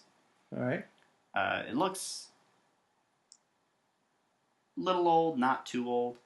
Couldn't have been more than a couple months ago. Maybe you could ask back at town if there was a caravan that never came in, or a caravan that lost a wagon off this way. He doesn't think there's anything else there's anything useful to find there. So now, would you like to go to the kind of pillowy things? Go to the house. Check out the burning house. Check out the Goblin-brow. Yeah, I was thinking about having Kaana actually hide out in the in the caravan. Okay, start out in the caravan. Yeah. All right, yeah, she can take a position there. It's on its side. How big is it? How tall is Kaana? Kaana is 5'10" and 150 pounds. All right, it's on its side. She's too short to hide behind it and be able to take shots, but she can like peek out from the sides and do it. So she won't have total cover, but she'll have. Well, I'm trying to get the assassinate off. Yeah. Well, to assassinate, you need to surprise them, which basically means you'll have to sneak up on them. So I can't do it with an arrow shot? You could, but if you were trying to get someone in like the house, she wouldn't be able to assassinate them from there. Well, I had an idea. The problem is I don't know how many goblins there are. So that's true. You might have to do some reconnaissance. Mm. But if you do want to use that as kind of like a sniper spot to begin with, let me know you're using it as a sniper spot. Make a stealth roll, and then we'll see how well she does from there. Okay. Because it's kind of far off and gives lots of good cover, you get advantage on that stealth roll. Yeah. Well, Kayl's going to just go right... Actually, he's going to just do what he said. He's going to just walk through the front gate. All right. So he rattles down the gate. Yeah.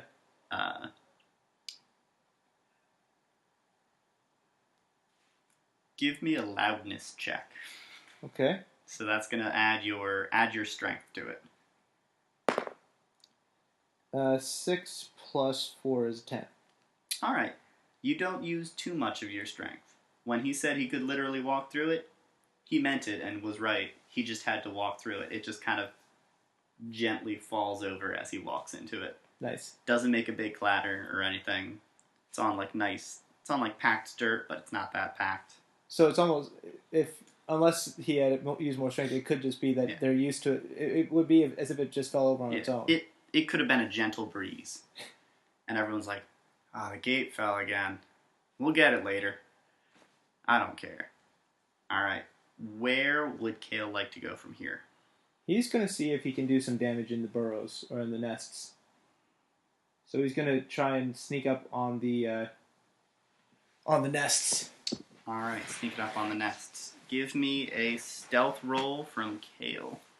Oh boy. And that's at a -1. Do you want Kaana to be... She's got ready to snap off a shot? She's got an arrow lined up. She's watching Kayl's back until she has to get in close and start just getting advantages by fighting next to him. Okay. So that's why Kayl's also staying close to the perimeter. He wants a quick way back. All right, so give me that roll. That's a 2. Actually, that's a 1 because he has -1 to Dex. Oh, Kayl, you have like the best stats of everyone and the worst rolls. Yep. It's amazing. So he's just plodding through the grass and he keeps on getting caught up, so his chainmail is clinking. All right, so give me a perception check from Kaana to see if she notices. Oh dear God. That's a 2. All right, she does not notice, so unfortunately, she will not be able to get her assassinate off this round. What was the setup? Yeah. Bonk. Bonk. That's going to be in that one. Are those wargs? They're supposed to be wargs. I didn't have any warg miniatures, so I have to use wolves. I was wondering how goblins took over, but now I kind of have an idea. So, these guys were what were sleeping in there, and you, Kayl, by walking and kind of clinking and clanking, and you accidentally smacked your shield. It's on your arm, and it's smacked up against the fence at one point. You could have been you could have been more careful. That's all he needed to do. And that's not really his style anyways, but... You woke him up. Are all 3 of them wargs, or is that actually a goblin? 2 wargs and a goblin. Okay. So he's just sleeping in there. It's comfy. Any reason. Maybe there was a 3rd warg at one point. Maybe there's only 2 now. Maybe there's one more hiding somewhere else. We'll have to find out later. So now, I would like you to roll initiative. Okay. For everybody or just for everybody? Okay. Because I'm assuming she's gonna try and take a shot. That's a 6 for Kayl. For Kaana, that is a 16. Alright. A 16 for Kaana. For Kaana? Alright.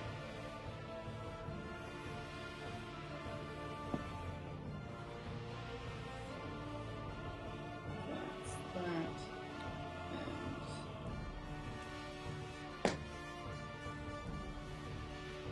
And what was Kayl's again? He got... I want to say 12 is what I heard? No. He got a 6. A 6? He rolled a 7, but has a -1 to Dex. Okay. Alright, so... The first thing to act is this warg down here, directly on top of him. It hops down, hops up, growls at Kayl menacingly, and hops down onto the ground, taking a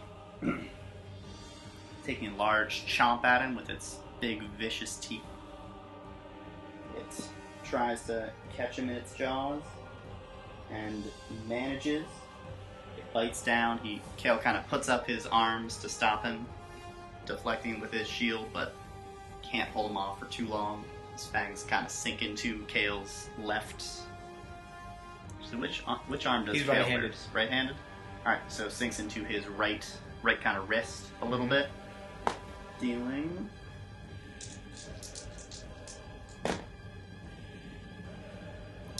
9 points of damage. Jeez. And now I'd like you to make a strength saving throw. Okay. So strength is at a +6 on Kayl, so... Alright. That is a 22. Alright, you succeed. The warg kind of is up on its hind legs, biting into you, trying to rip your flesh off, but doesn't manage to carry you down to the ground. Now, it is Kaana's turn. She is currently hidden, so she will have advantage on this shot. But right. Because it's not a surprise round, she won't get her assassinate yet. Oh. Actually, does assassinate require surprise, or is it just they haven't gone yet? If she's the first to take action, I think, in a combat. Okay, assassin. Assassinate starting at 3rd level. You are at your deadliest when you get the drop on your enemies. You have advantage on attack rolls against any creature that hasn't taken a turn in the combat yet. Yes, when you hasn't taken a turn yet. In addition, any hit you score against a creature that is surprised is a critical hit. Oh, that's the part I was always remembering. The auto crit for surprise.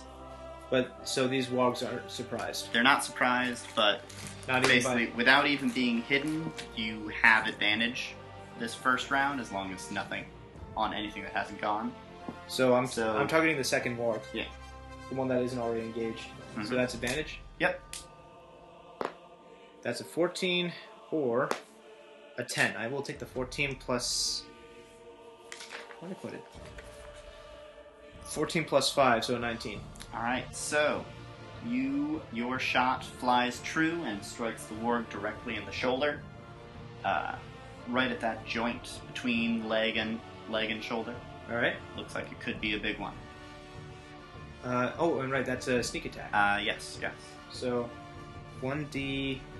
should be 2d6 now. Yeah, 2d6 plus 3. Well, 2d6 and your bow attack. Yeah. Sneak attack is... right, so it's 3d6. That's 9. 13 plus 3 is 16. Alright. Let's add that now. Alright, so now the goblin... Well, next thing Kaana's going to do... Now that she's been had, she's going to move out. And she's going to take a cunning action to try and hide behind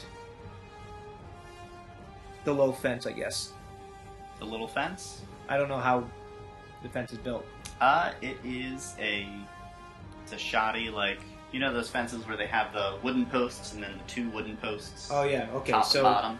Not a very hideable behind thing. She'll take her cunning action then to dash. Okay. And she's going to try and get up to where Kayl is, so she can actually start flanking. 5. Her speed's 30, so... 6. Yeah, you can make it. Yeah. Alright, so you're right up next to Kayl? Yeah. Okay. So that works. Now the goblin over here peeks his head up, and he takes a shot at... He kind of takes a look at the situation, sees Kayl wrestling with the doggo, sees Kaana coming in to back him up. And while she's moving, she's getting her daggers out. He thinks that Kaana looks like the easier target to hit and looks dangerous to his dogs. So he moves over here to get a little line of sight and takes a shot at Kaana. He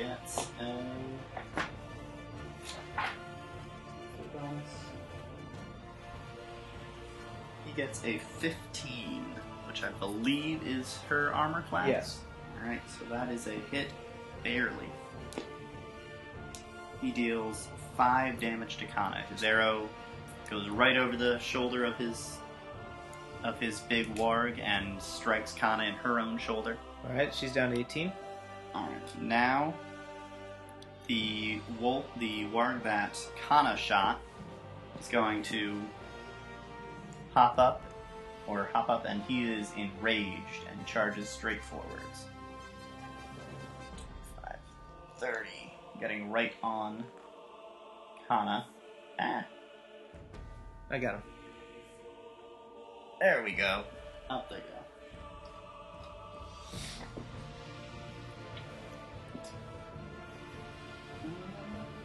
Yes, goes out. That would go after the one who hurt him and attempts to bite her. That was a crit. Okay, I guess that's gotta be a crit now. So he gets in real good. So that's gonna be... Okay, that's not so bad. He deals 13 damage. She's down to 5 HP. Okay. Well, she also now has to make a strength save.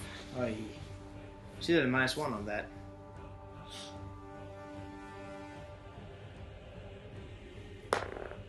That's a 10. Alright, she is now borne down to the ground. The warg gets right in on top of her, bites her neckish area, and carries her down to the ground. She is currently prone. Okay. And we go back to the top of the order. It is the warg on top of Kayl's turn. Well, no, he broke free. Well, yeah, the warg. Oh, the one that's fighting him. Wrestling with Kayl now. Alright. That warg will kind of... The blood in the air is frenzying him a little bit. His eyes kind of go a little bloodshot. He's foaming at the mouth slightly, and he goes straight for Kayl, trying to bite him again. This time he's biting at that same right hand, the one with Kayl's weapon in it, attempting to just kind of smelling blood and going straight for it. Alright.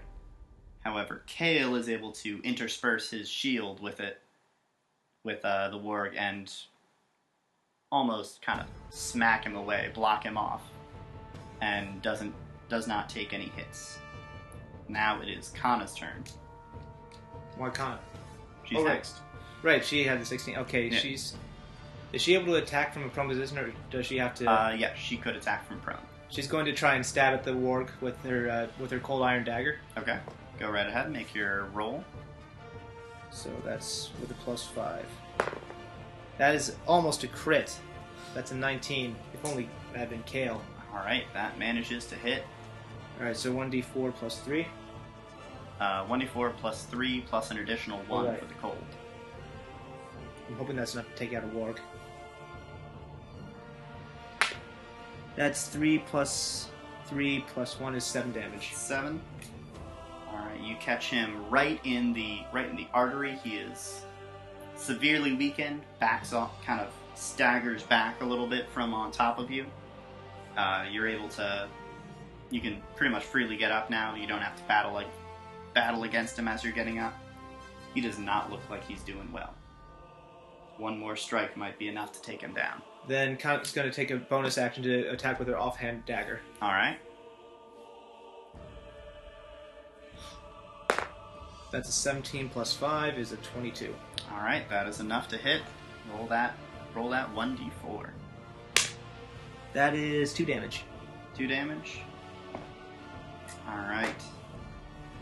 He is barely snuffed out. He has one last feeble kind of, and then kind of goes down.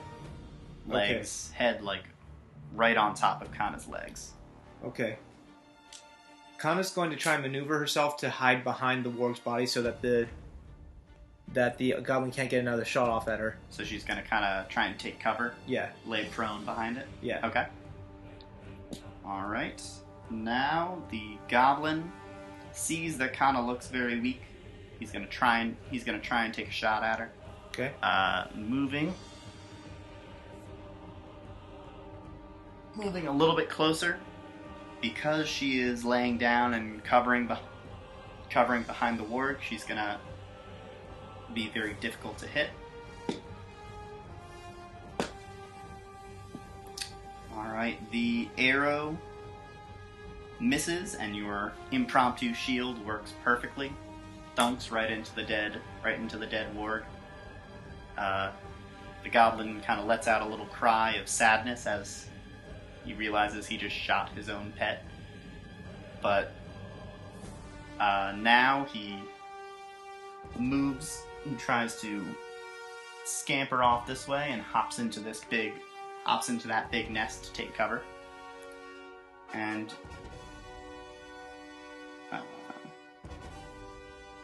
it is back to the top of the order. Kayl hasn't gone yet this combat. Kayl had? Oh yeah, Kayl has a 6 as well. Yeah. I forgot about that.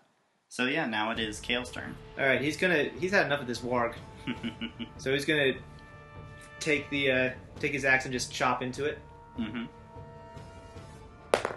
That's a 20. Woo! That's a crit. All right. So that is 2... Darn it! Keep on looking at the wrong sheet. That's 2d8 plus 4. All right. That's gonna feel good.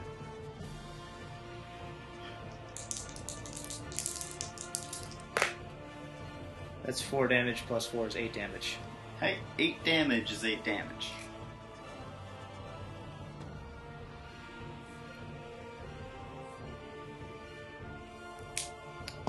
Alright. And does he want to do anything else on his turn? Any bonus actions he could do?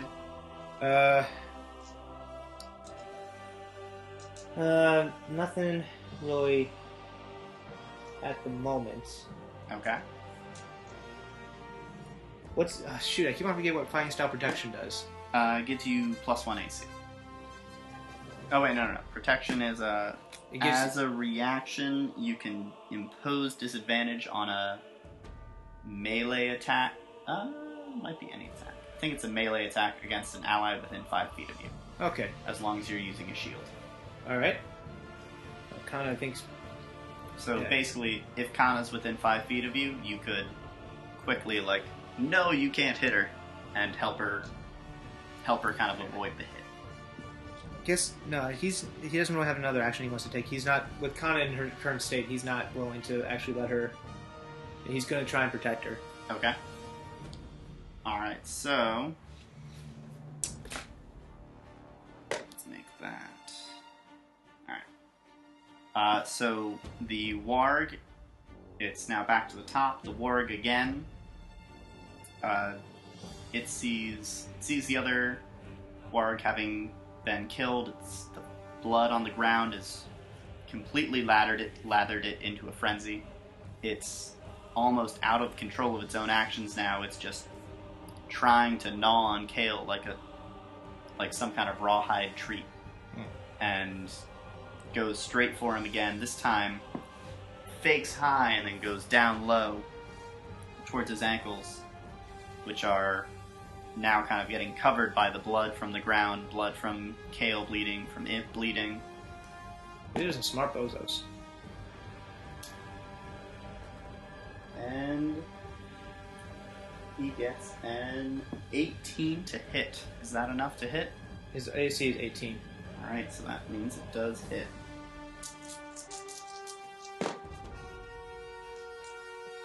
Alright, he deals 9 points of damage. And Kayl needs to make a strength saving throw. 13. Strength saving throw.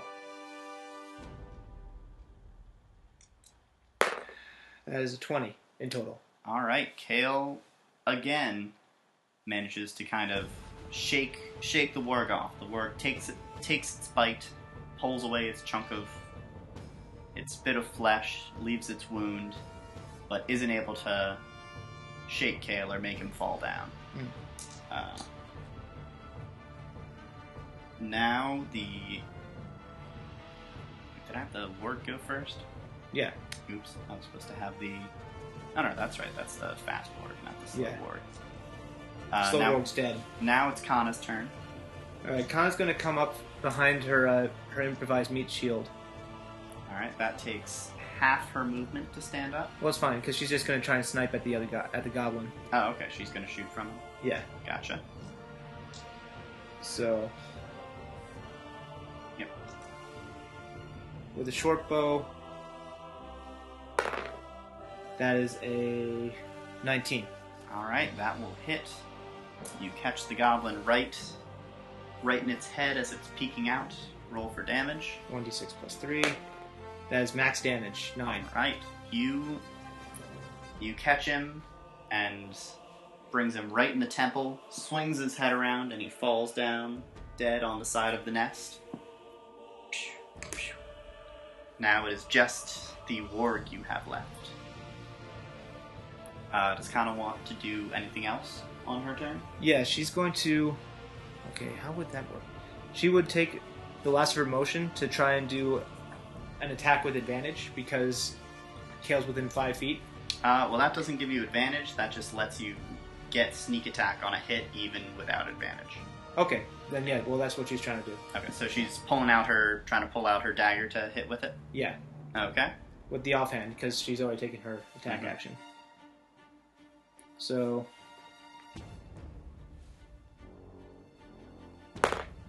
That is 12 plus 5, so that's a 17.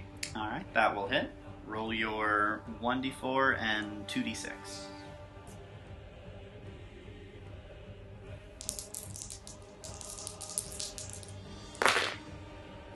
Whoa, max damage on 2 dice. That's nice. 11 damage. 11 damage. Alright.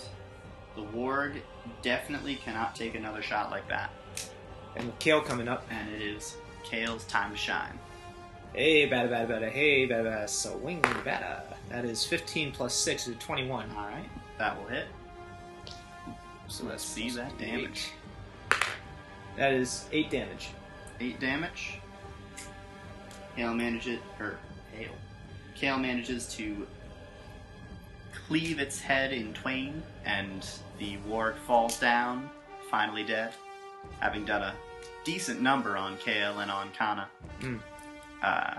They are successful in their battle. These guys have fallen. Okay. Jeez. So, Kayl's going to have to call upon some of his Aasimar ability. Okay. There's a reason why they weren't too worried about leaving without their healer. Huh. Okay, where is it? Healing word, heat metal. It's not in here. Hmm? Oh, wait. No, that's just it's not a spell. It's an Aasimar... Yeah, a feature. I think. He's He's gonna just grasp he's going to put his hand to Kaana's face and use his ability Healing Word, or Healing Touch. Healing Hands. Hands, yeah. Number of hit points equal to your level. So she's not getting much back, but it's... So she's getting 3 back. Yeah. Still something. Yeah, definitely. Worth doing, for sure. So she's at 8. How many times can he do that? Once per long rest. I believe. Can't use it again until after you finish a long rest, yes. Alright. And unfortunately, they don't really have time for that. They can't let these guys regroup. I mean, no one else has made an appearance. No one else has noticed you. You could try and take a long rest. No, I think instead they're going to take a short... They're going to hide the bodies in the dens. Okay.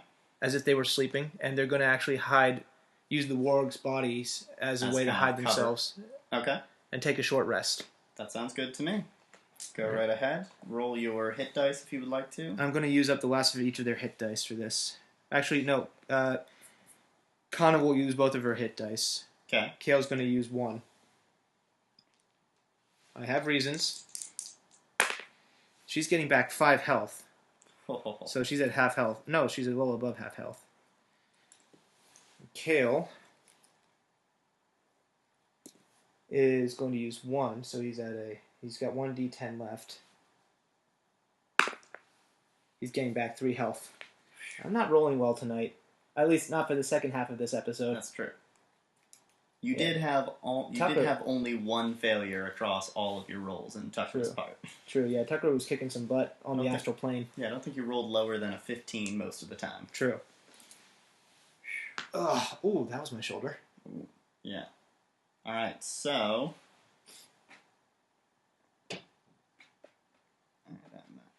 So, where would you like to go now?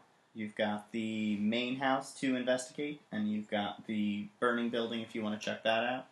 Yeah. Though it's now smoldering down. It looks like it was perhaps lit by one of the goblins for fun. Kaana and Kayl are going to check out the burning houses first. Alright, give me a... Wait, what did I have in there? Alright. Did I let Luke burn away? Darn it.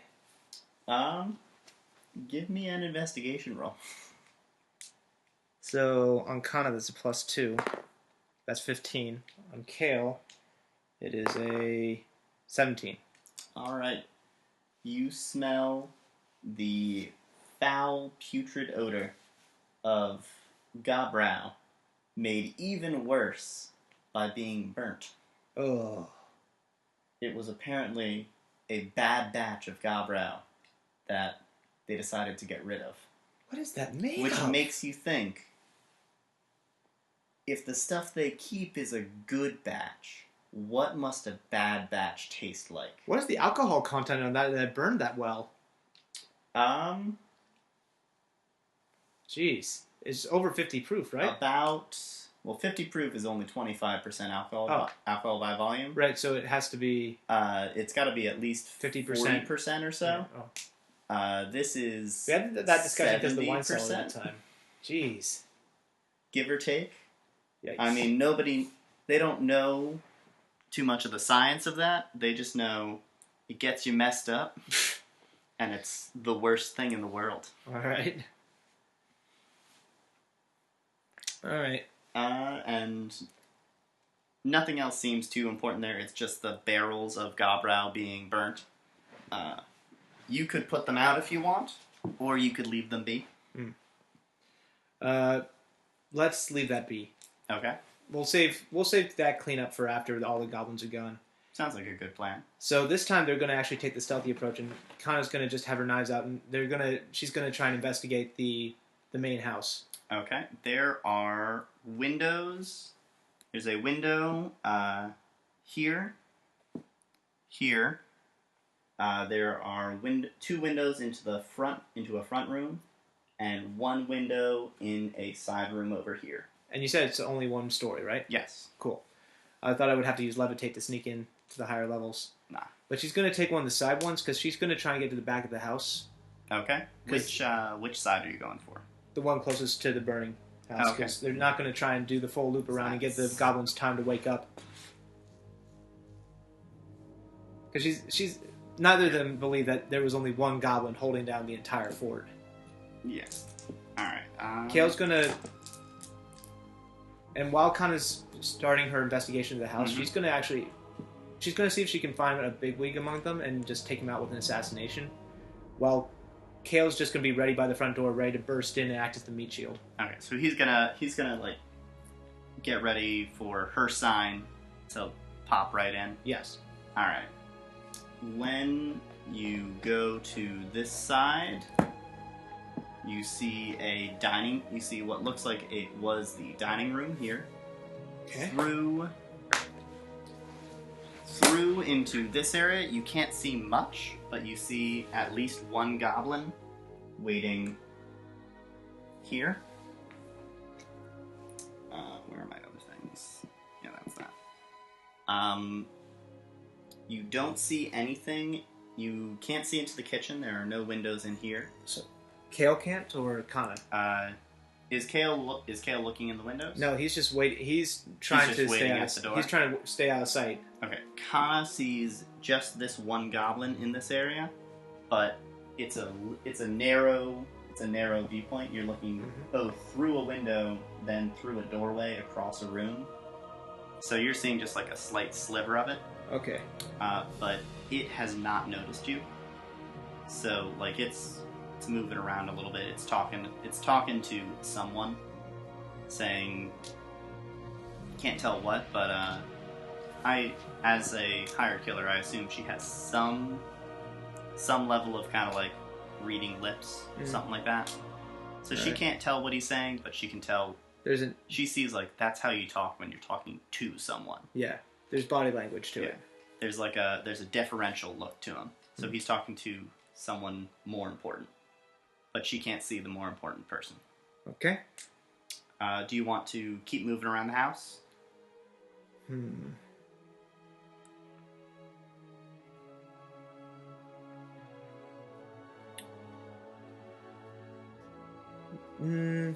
Yeah. All right. But she's going to keep an ear out. She's going into the house now. She was already in the house. Oh, I thought she was looking in the window. No, she had climbed in already. Okay, then I need you to make me a stealth roll, actually. Yeah. 19 plus 7. Alright, let me take that number. 26. So that is a real good number. As she moves this way, she sees another goblin hanging out over here by the door. Does it appear to be the goblin that he was talking to? No, this is another guy. This is clearly supposed to be the watchman. He's doing a pretty bad job. Apparently. He has not noticed Kayl standing inches away from him, basically, outside the door. And now, where's Kaana going from here? She's trying to explore the back loop. Okay. She comes in here, and there is it's a kitchen. Okay. See a pantry stocked with all sorts of things. There's a fireplace with a big cauldron full of unidentifiable meat, kind of stewing, and two big barrels full of gobrow. They really like their gobrow around here. Apparently. In here is a pantry-looking area. It's got a nasty, foul, kind of rotting stench coming out of it. She'll save the investigation of that. Well, does she see a way through to the other side, or no? That is a closed room. Okay, she might investigate that quickly. Okay, just to see what that smell is. She goes in, and she sees the rotting, long-dead corpses of two cows here. Oh. They have large chunks ripped out of them. Looks like the wargs killed them before the goblins could get the wargs under control. I was gonna say, Tukra would probably be really angry at that, but then if he knew that it was to feed the wargs, he probably actually wouldn't care. Yeah, he'd be like, well, circle of life. Makes sense. That's how it happens. Yeah, circle of life. But it looks like the goblins brought them in here so that they could eat them instead of the wargs eating them. And along here, you've got... Good lord, lady, stand up. Yeah, sorry. She needs to be put onto the actual disc. You've got barrel of gobrow, rotting barrel of cheese, barrel of gobrow, and then big pantry stocked with lots and lots of, well, at one point was stocked with lots and lots of supplies and foods and hardtack and other sorts of long-lasting stuff. Now the goblins have pretty much picked it clean. It looks like they were going to have to, from the state of the farm and from the state of the pantry, it looks like they were going to have to move out sometime soon. So it's a good time you guys came when you did. Yeah. All right. Kaana's going to backtrack. Okay. Shoot, I didn't agree on the signal between her and Kayl. Retroactively. Have you guys ever done anything like this before? Yeah. Okay. Then you guys have a standard signal. Yeah. Okay, so Kaana. Is it considered a surprise round if they are alerted to another character's presence but not put into combat yet?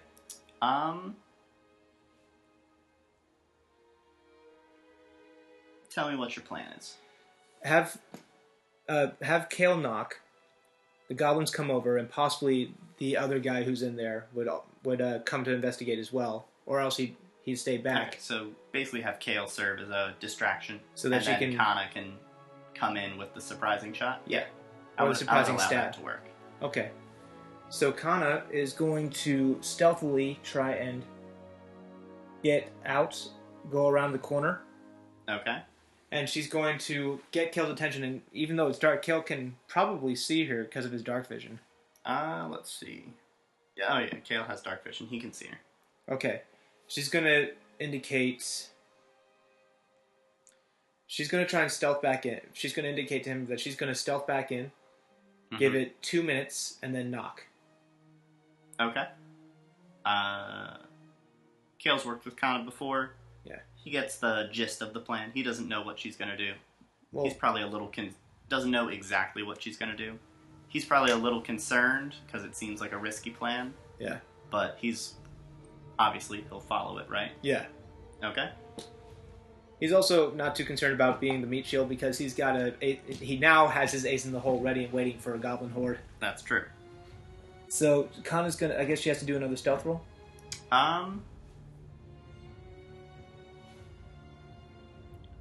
Did you use anything to prop the window open? I thought it just stayed open by itself.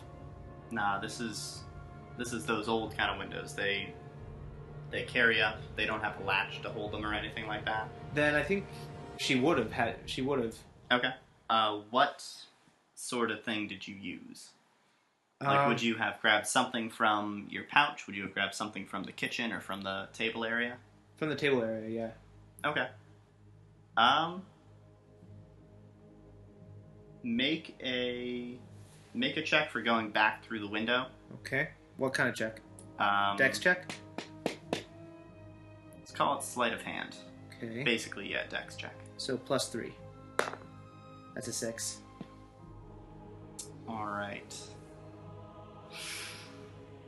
Roll 1d4 for me.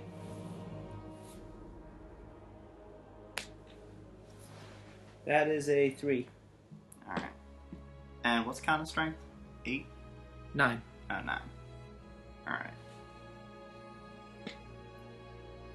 That's him. That's him. That's him. All right. Kaana hears a deeper voice than the other goblins have had so far. Say, what was that noise? You. Check it out. Then this goblin, the one that you saw before, the one you saw talking to someone before, says, why? That wasn't nothing. That was the wind, boss. While they're chatting, she's going to realize that she screwed up. Is that possible for me to do? Just yes. In response, she's going to try and stealth into the corner next to the pantry and the fireplace, around the back here. Okay. So stealth roll, or yes. Okay. Come on, let's actually have a decent roll, please. That is in total a 19. A 19? Alright. Thank you, stealth modifier. Now, this guy comes in, checks it out. Basically, what happened was you were kind of overeager. You rushed it a little bit as Kaana hopped into the window, and she hit the broken chair leg that she had used to prop the window open, and that clattered down, dropped the window a little bit. It didn't fall out, but it made a noise. Goblin just looked at the window, says, "I told you, boss. It was just the wind. It must have shifted the window. Let me close it." Takes out the leg, closes it down. Doesn't even realize none of them opened the window. Yeah. He's assuming like that Goblin was smelling nasty earlier. I must have opened it back then. And he starts to head back in. Would you like to try and attack now, or would you like to continue to wait and do your stealth? I'm going to continue and wait because, unless Kayl hears the commotion, but I'd rather have. It hasn't been 2 minutes. Yeah, yet, that's true. So Kaana's going to try and get into the optimal position without revealing herself. Yeah. Alright, so now he's going to move back. It's back to there. Reports that it wasn't anything. He closed up the window. Boss calls him an idiot for opening the window in the first place. We're burning that nasty stuff of Fred's over there. Says something like, How can you mess up making gobrow? It's the easiest thing in the world. I do it every day." The watch out guy shifts over and takes a look. Kayl actually catches a glimpse of him as he looks out the front window. He's looking over at the wargs and all them. Doesn't notice anything strange about him. Says, "Dogs are still sleeping. They must have had a hell of a time after killing those cows. Feels bad. Hope they feel better. They got kicked real hard." Turns back to the boss and should be watching the door. Still isn't watching the door. What does Kaana want to do now? She's just waiting for Kayl to finally put the plan into action. Okay. She doesn't want to get advantage on the room.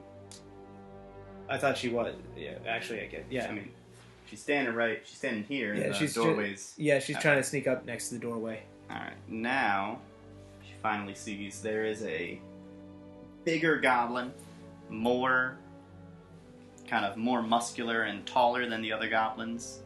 Not a bugbear. Hanging out in, not a bugbear. Definitely same goblin-y look and feel as the other ones. All right. He is actually sitting on a big kind of air-filled leather bladder sort of thing in a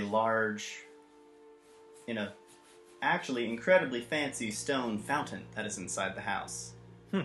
It looks like it is not so much filled with water as something else now. Oh. But he's relaxing in it, kicking his toes in there, having fun. Goblins like some gross stuff, apparently. This is all Kaana can think is get in the house, clean this place up. It's going to take forever. Maybe Tukra can purify it. That's a good thought. All right, but that's clearly the one that the others are speaking to as the boss, and that is these are the only goblins you have seen so far. You don't see anyone through what little of this room that you can see. All right. It's been about 30 seconds or so since you came back in. So you've got a minute and 30. Would you like to make any other moves, or would you like to just wait now? She's gonna wait. All right. So we're gonna skip ahead to the 2 minute Okay. mark. This guy is drifting around a little bit. Whee! Moves all over the place. Still roughly just right there. Laying down on his basically inflatable tube in his goblin fountain.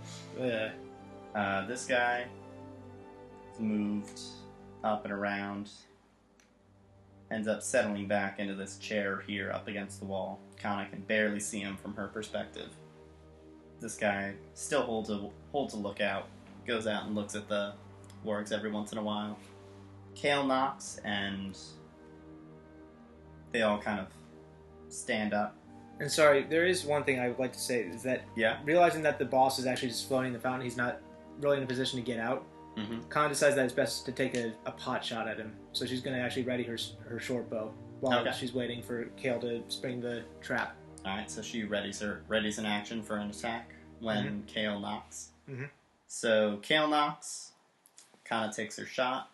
Because she is hidden, she gets advantage on this shot. And also, combat hasn't started yet, so it would be a natural crit, right? As long as she hits, it will be a crit, yeah. Got it. Okay. No whammies. Oh, and advantage, you said. Yes. So it's either a 19 or a 2. Alright. I will take the 19. She hits, and that means she crits. Sweet. This is the first assassination. Woo! Okay.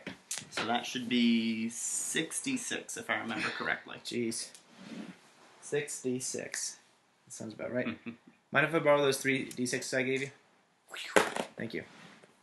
There we go. That is 9, 11, 12, 17. I think I have that right. Yeah. And then one more. 21. All right. And then, oh wait, and I add my damage modifier, right? So that's 24 damage. All right. You truly assassinate him. Sweet. Arrow goes straight, right in between the eyes, pops out the back. He instantly collapses back on his big thing, falls off his tube into the water, and just floats, dead. Undignified, just how it should be. Perfectly. So, upon hearing the splash, Kayl's going to just... And, well, actually, I guess... Kayl's already knocking on the door. Yeah. Like, bang, bang, bang. Yeah. Right as this happens. But when the splash happens, how did the goblins react? This one... They both sort of were... They all kind of stood up like, whoa. Nobody knocks around here. What's that? And this guy tries to peek out the window to see who's there. This guy moves forwards, and I imagine he made it about here. Then you turned and took your shot. Yep. Took out the boss. He turns back to see what the splash was. Like, did boss fall down? Should I laugh at him? That kind of thing. He sees big burly adventurer outside and yells, there's trouble. Okay. And now he also sees Kaana. So now we're going to roll into initiative. Okay.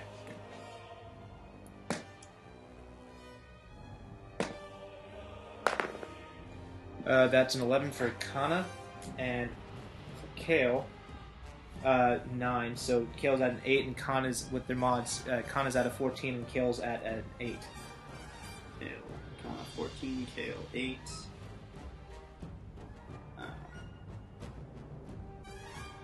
We gotta do something about Kayl's reaction speed. He could always go the I always let him hit me first route.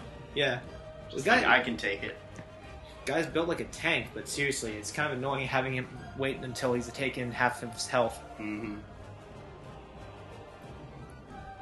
I do have a bit of flavor, though, depending on how this combat goes. Okay. That will have to wait a moment. Yeah, he would notice. Oh.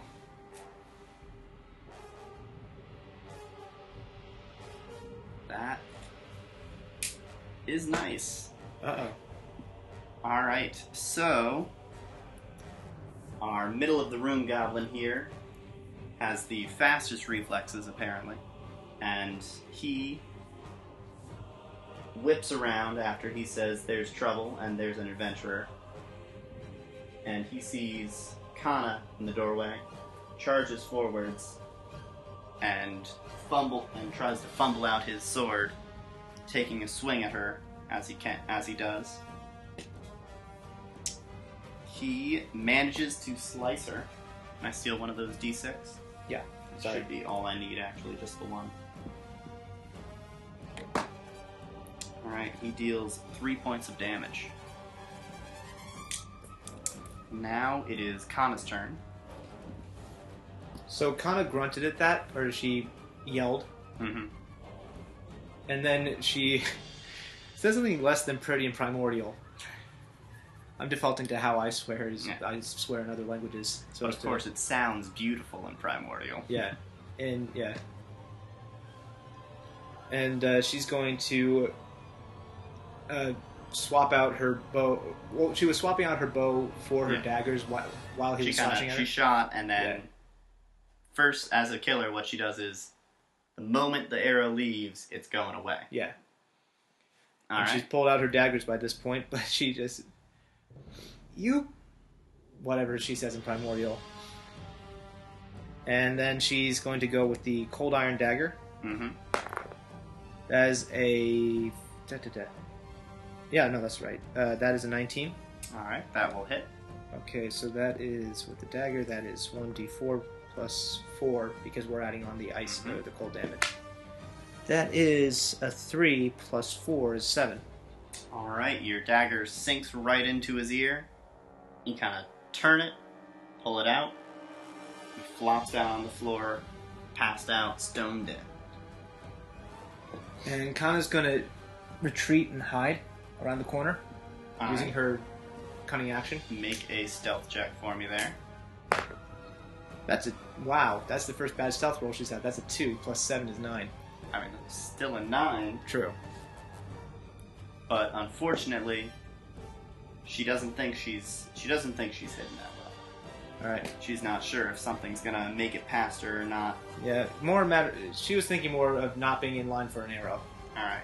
But now, Kayl has heard shouting from inside, goblin voices, something splash, something else fall down on the ground, and Kaana scream after she got hit. What's he gonna do now? He's pissed. He's actually obviously hearing Kaana scream and not knowing exactly how hurt she is. He's going to activate his, wait for it, Necrotic Shroud. Da, da, da, da. So for the listeners, what happens to Kayl is that his eyes go completely black, and his scarring actually turns his entire lower face black, so it looks like he's almost wearing a mask. It almost makes it look like he's so it actually ends up covering his nose, so it looks like he's wearing just a death mask. Yeah, I think we flavored it last time that like the kind of etchings in his skin flowed and grew and expanded and covered up his face. Yeah. They expand. Scary stuff. Along with that, 2 black skeletal angel wings burst from his back. And for combat, for the next, 6 minutes? No, 10 minutes. 1 minute. Oh, for 1 minute. So, 1 minute is, so that's... Next 10 rounds. Next 10 rounds, that's how it goes. For the next 10 rounds, he deals how much extra necrotic damage on strike? He deals, once per turn, he gets to deal extra necrotic damage to a target he hurts with an attack or spell equal to his level. So he'll do an extra 3 damage each round with an attack. He also, when he transforms, creatures within 10 feet that can see him must succeed on a charisma saving throw or become frightened until the end of your next turn. And funny enough, the thing saw him through the window. Yeah, there's a goblin within 10 feet looking right at you. So that's... what's your charisma modifier? 3. 3? Alright.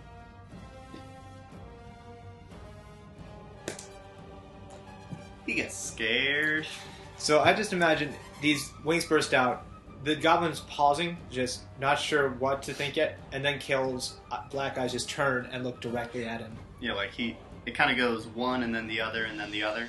His face goes black, his wings pop out, turns slowly right to the goblin, and then his eyes go full black. Yes. just all at once, and he falls over himself, crawling to go back to the far corner to get as far away from Kayl as he can. Unfortunately, Kayl, how much action does it take to bust down a door? How much movement action? Give me a strength check. Okay. That's 15 plus... Oh, wait, that's Kaana's. 4, so that's a 19.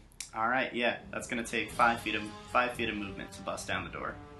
Alright, 5, 10, 15, 20, 25. There we go. Just the slow walk up. The axe comes up, and then comes down. Goes down.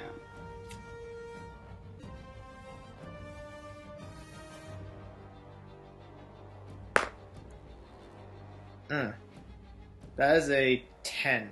A 10? An 11. An 11? The axe goes down and plants itself solidly in the sofa on which the goblin is cowering in fear.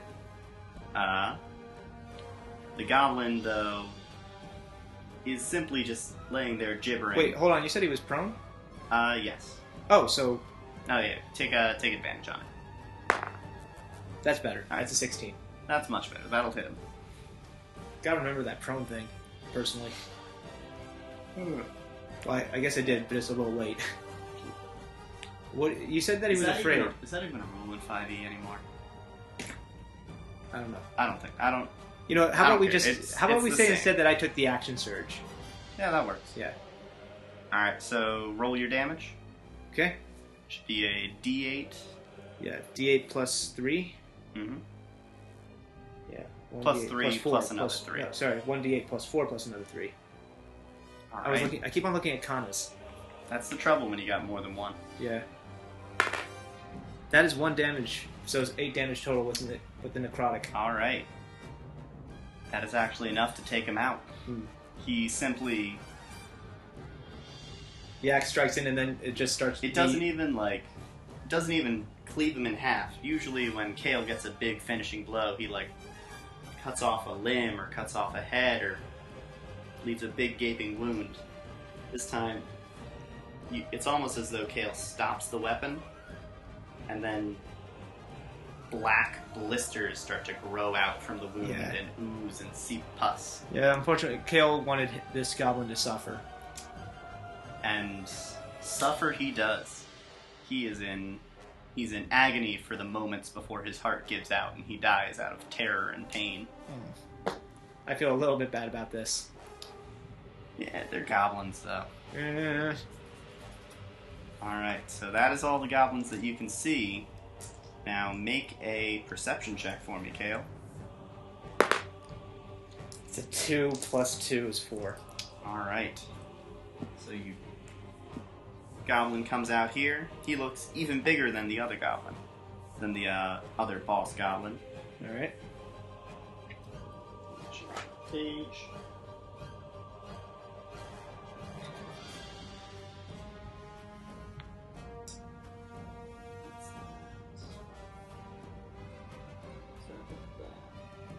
And he lobs. He looks in surprise at the goblins who have fallen on the ground and are all dead now. He looks out the window and sees his wargs and his warg handler dead on the ground. His raiding party that he'd sent out earlier in the day have not returned, and he thinks he knows where they are now. He is carrying in one hand a longsword, and in the other hand he has a javelin, which he lifts up and he hurls at Kayl, attempting to hit him. Alright, he gets a 12 to hit, which Kayl batters it away easily. I kind of want to have it be that his skeletal wing just bats it away. Yeah, I was gonna say that's... It comes right into it and just gets pushed aside by a gust of wind from the wings, even though they're not real wings.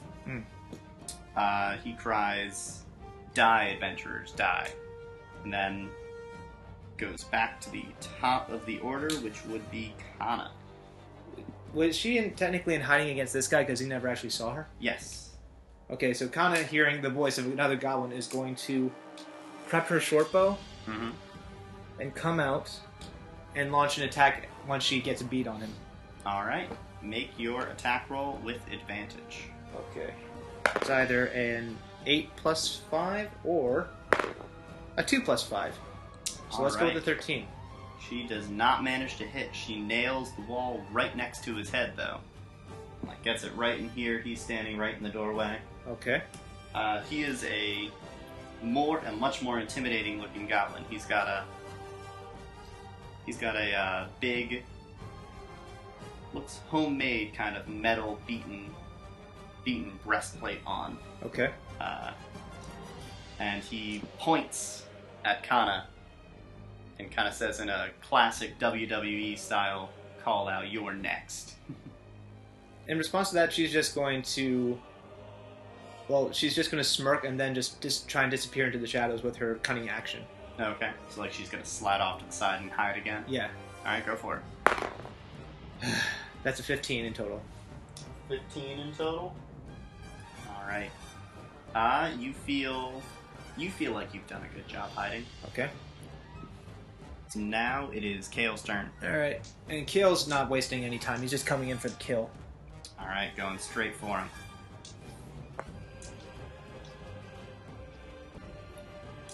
Alright. Come on, let's... that's an 11. An 11? Yep. Glances right off of the breastplate. Doesn't manage to harm this bigger goblin, stronger goblin. And I feel dumb for having used that bonus action. Oh, the action surge? Yeah.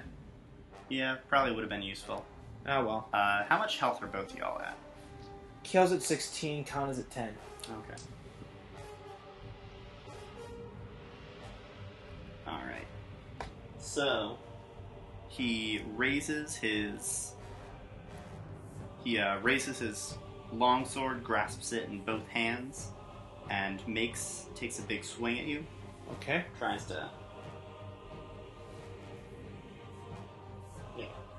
to catch you. Let's see how well he does.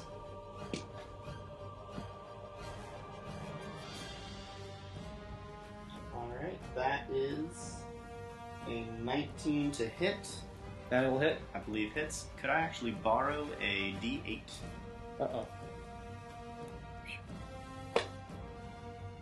Alright, that is 5 points of damage. Oh, okay. Not so bad. He brings it back around and swings for a second strike, this time he's going high. Last time he went right at your midriff. Okay. Now he's going up to try and catch you at the neck. Seems like that's his finishing maneuver. And that will also catch you. You don't manage, you're a little bit slow, you're not used to to the surge of energy you have going on with you. So it's almost like you bring up your shield, but you can't stop it in time, and it slides underneath to catch you. Alright, that is gonna be 5 points of damage again. Alright, I'm at you 4 health. Unlucky, my friend. Yeah. That seems to be the name of the game for this couple. Alright. Alright. Back up to Kaana this time. Kaana's gonna try and take another sneak attack. Okay. Was she actually roll hidden with enough? Advantage because she was actually hidden well enough. Cool. That's either a 19 or an 18. I will take the 18. Or 14 or an 18 and then plus 5, so 23. Alright. That will be a hit, and because you had advantage, that gets your sneak attack on there, so 3d6. That is 10 damage. Oh, 10 damage plus 3, so 13. 13. Alright.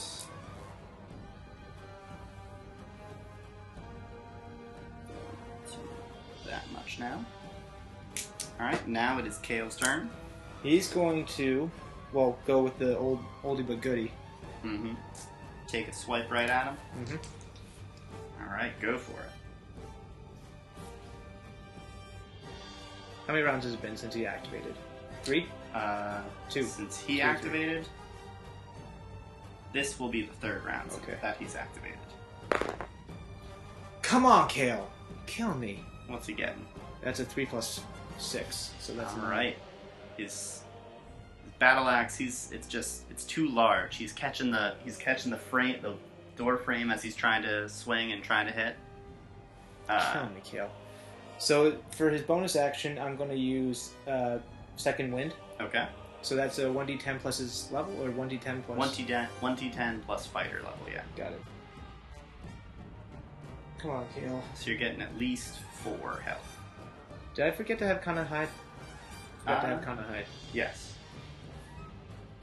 Should I do that? Let's go for that. I'm sure that's what you were trying to do. Yeah, and she would have made it. That's a 23. Yeah, she's very well hidden. All right. And Kayl's trying to heal up a little bit so he can actually survive another round of combat.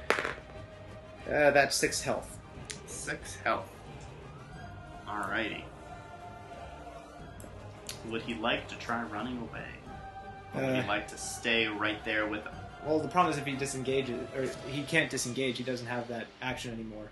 So if he tried to move, yeah, but he would. He could take an attack of opportunity. Yeah, maybe that's best. I mean, it's what you think is best. I think he would say. Well, would Kayl stand toe to toe? He would actually, is the thing. That is true. That has been how he would be. How you've played him so far. Yeah. So he's gonna stick out the fight. I guess he'll stick it out. Yeah. All right.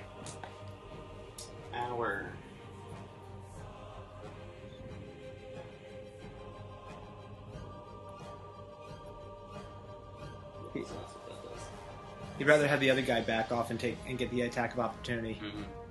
All right, so he bears again his longsword, holding it tightly. This time, he is the one who gets caught on the door jamb as he swings his long, unwieldy weapon, and as he tries to hit again, he also Kayl manages to kind of block him and defend him, and they're jockeying for position in this place. The goblin is trying to sort of force itself behind Kayl to make sure so that Kaana can't see him, can't take another shot at him.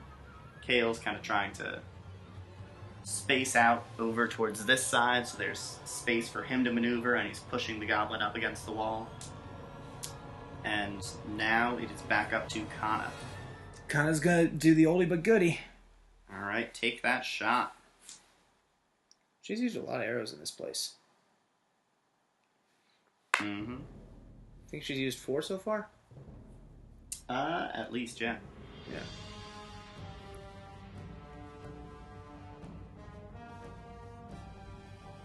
Yeah, 1 on the big guy. 2, no, this will be her 4th shot, I think. Yeah. Well, she also took a shot outside. Oh, yeah. That's a crit fail. Ooh, that's no good. You do have advantage, though, since you were hit. Oh, right. Thank goodness. So that is 6 plus 5, 11. Alright, you do not manage to get your arrow in. Eesh. Now it is Kayl's turn. Alright, Kayl. No more whammies. Come on!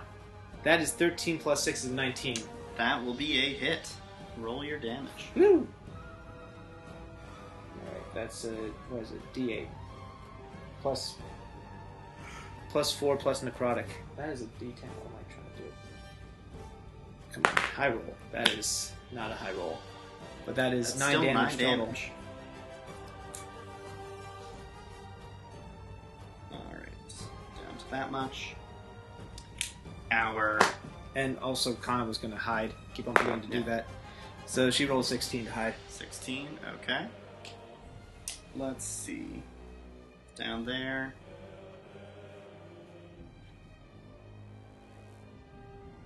Okay, let me do this way. Alright. Having been harmed so thoroughly and seeing his army, his band of goblins, basically. Also the necrotizing of it on thoroughly, thoroughly devastated, killed, destroyed. His willpower breaks, and he actually tries to turn tail and run. So he will retreat in here. Move Okay. off that way. You get an attack of opportunity as he steps to that square. Alright, come on. Let's see if that improved crit actually works. That's a 13 plus 6, 19. That will be a hit. Take your damage. That is a lot more damage. That's 7 plus 3 plus 4 is 14. Alright. He is very badly hurt now. He's going to be feeling that one in the morning. And he continues to run off this way towards the window. 5. 25. And he spends his last 5 feet of movement trying to open that window. Okay. Now it's back up to Kaana's turn. She's going to take her movement action. 5, 10, 15, 20, 25, 30. Then she's going to take the dash action. Okay. 5, 10, 15, 20, 25, 30. Okay, and then she's trying to catch up, and now Kayl's going to 5, 10, 15, 20, 25, 30. He gets 30, yeah. And he's going to take an axe swing. Alright, go for it. Come on, let's have a big finisher. Oh, actually, that's better. It was going to be a 9. So 11 plus 6 is a 17. Alright, that will just barely hit him. Alright.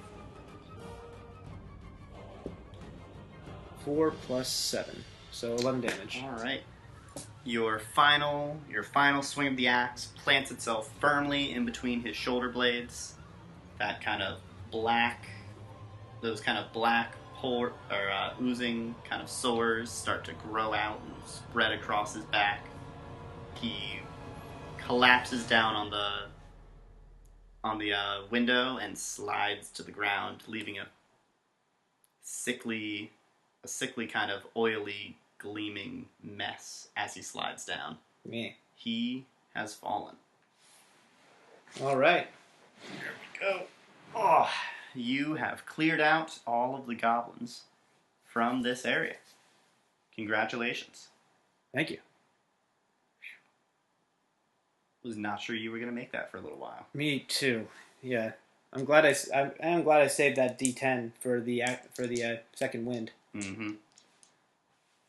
So I'm still wondering why you kept the hit die. Because I forgot. I thought second wind was actually using a hit die. Oh, you thought it was actually using a hit die? Yeah. Then I remembered from our other game. Oof. All right. All right.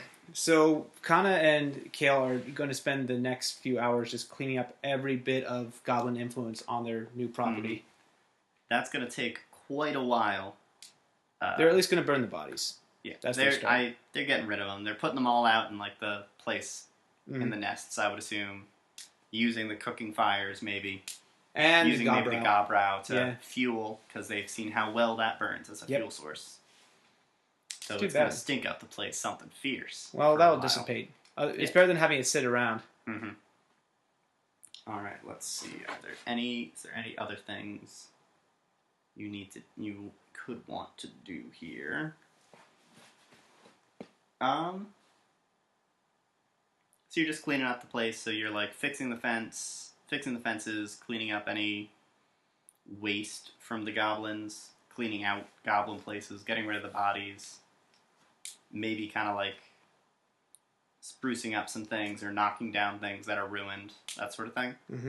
All right. How long do you want to spend? Because it's until it's about mid-morning. Mid-morning? You want to work through the night to do it? What time is it, anyways? By the time they finish clearing out everybody? By the time they killed everyone, it's probably like 7:30 or 8 o'clock at night or so. Oh, okay then. No, more like 9 o'clock at night. They actually then. How long did it take for them to get there? It's a few hours down to old Gene's farm, and then it's another half day's travel down. They left probably at not quite sunrise, but maybe an hour after sunrise or so. Took them until 4 o'clock or so to find that kind of outcropping area they climbed up on. Okay. They were there until around 5 o'clock, and it was another 2 hours or so to get to the farm, and it's been maybe 5 minutes since they got to the farm. Okay. They're going to... Wow. That did not take as long as I thought. Because combat is 6-second rounds, you can do a lot. Yeah. In very little time. So they're going to spend... Yeah, they'll work until midnight to burn the bodies and make sure the fire doesn't spread. And okay. Then they're going to find the bedroom in this place and pass out until morning. Take their long rest. So they've got 2 different bedrooms. This one up here has a single bed. This one has 3 different beds. It looks like this was the children's room. This was the parents' room. There's some desks and things, but you can get a good night's sleep. Yeah. Maybe you want to change the blanket because they had goblin in them, but yeah. You guys have sleeping rolls. Yeah, they use their bed rolls. They're probably just going to both take beds in the kids' room because they don't want to end up getting ambushed, and be out of range of one another. But yeah, they'll take a long rest. All right, so that regains you half your level in hit dice, rounded down, so you'll both get 1 hit die back. Okay.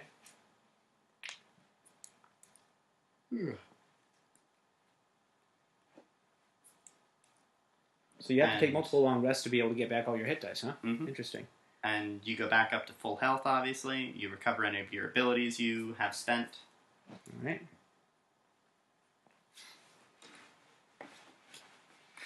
I like that assassination isn't just a one-day thing. It's just a matter of how many surprise round. It's a matter of if you can do it or not. If you can pull it off, you get it. All right, so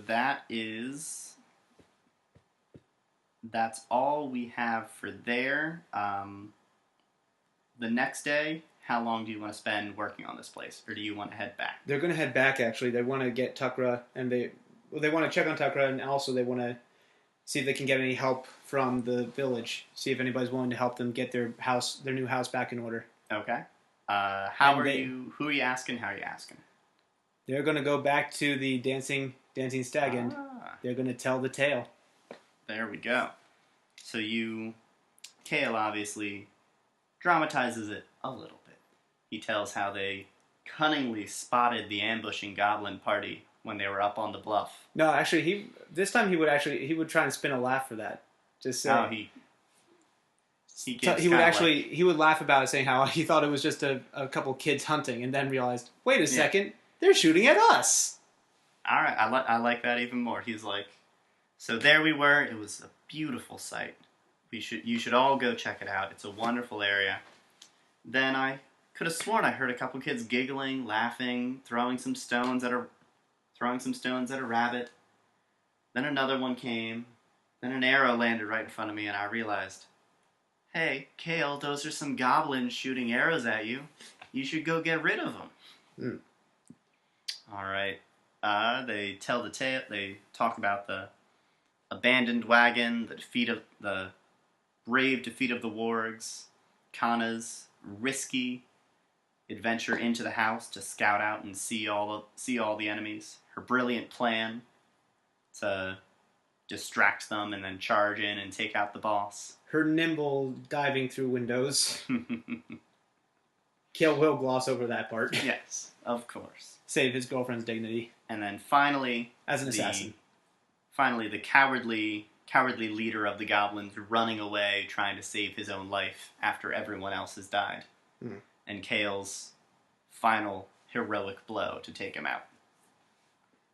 All right.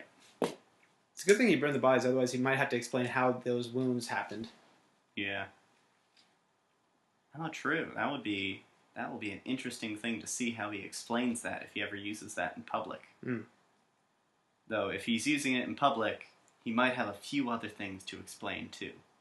Namely, these big ghostly wings. Yeah. The other thing is, if he's using it in public like that, the situation must be extremely dire for him to actually expose his celestial ancestry in public. Very true. All right. People are impressed with your story. Some people are now fans of Kayl's. They like his stories. They like when he tells them. He's exciting. They ask him to tell the Twisted Tower again. All right. And he'd happily oblige. Some other folks say, "Well, I might be able to help you out. I'll have to see how the harvest is. I'll have to see how work is." And a couple folk offer services, saying like, I work at Jean's, or I work at the Greens, or I used to work down at that farm. Here's my pay. I take $1 a day. And you could hire some of them to help come clean them up. For now, it's more going to be a matter of time. You're going to have to spend some time cleaning up the farm, working the land, getting it ready again. If you want to do farming stuff, you'll have to work the land. Otherwise, it'll mostly be focusing on the houses, kind of dealing with those, getting rid of those, because they're kind of burnt out and bad now and broken. You could rebuild them as extra rooms or places for people to stay while you're working their cases. But mostly it will be getting rid of all trace of goblins from there and storing, getting food and stuff, getting it ready for housing. I was thinking of those being guest houses or client houses. Mm-hmm. And then Tukra would actually take the canvas from the top of the caravan. Yeah. And just make himself a hammock out in the pastures. That would be, that's nice. And he could bring some trees, move some stuff like that. Mm-hmm. Invoke some to grow if he's really feeling up to it, feeling very spiritual that day. But that will take some time. That will take a while to get done. So over the next few sessions, we might see the house get more and more finished and start to work as an actual business front sort of thing. Yeah. So let's see. By the time they get back, it's the night of the second day, so Tukra's still not back yet. He gets back about midway through the next day. What are Kayl and Kaana doing on the third day, on the day that Tukra gets back? Like, where are they? Where are they going to be? Kayl's still regaling everybody with different stories. Okay, so he's hanging out in the tavern, and telling stories, building their brand name. But Kaana's actually in the corner at one of the stalls, one of the booths, and she's actually going over possible contracts with all the people who've offered services. Oh, okay, so she's working out payment, working out schedules, and all that sort of stuff. Yeah, and then as Kayl's halfway through the story of his fight with the Goblin Chief, there's nobody could hear the steps, but then they hear this large hand just thud against the door and then just smash it open. Yeah, and there stands Tukra, gaunt, looking extremely hungry, and very stubbly. All right. So his hair's even started to grow out again because normally he keeps his head shaved. Mm-hmm. So he looks a little bit like the professor from Back to the Future. Okay, yeah. Just the wild and the kind of wild hair thing. Yeah. The deer that was licking his face was messing up his hair the whole time too, so it's all stuck up and dirty. Yeah. All right.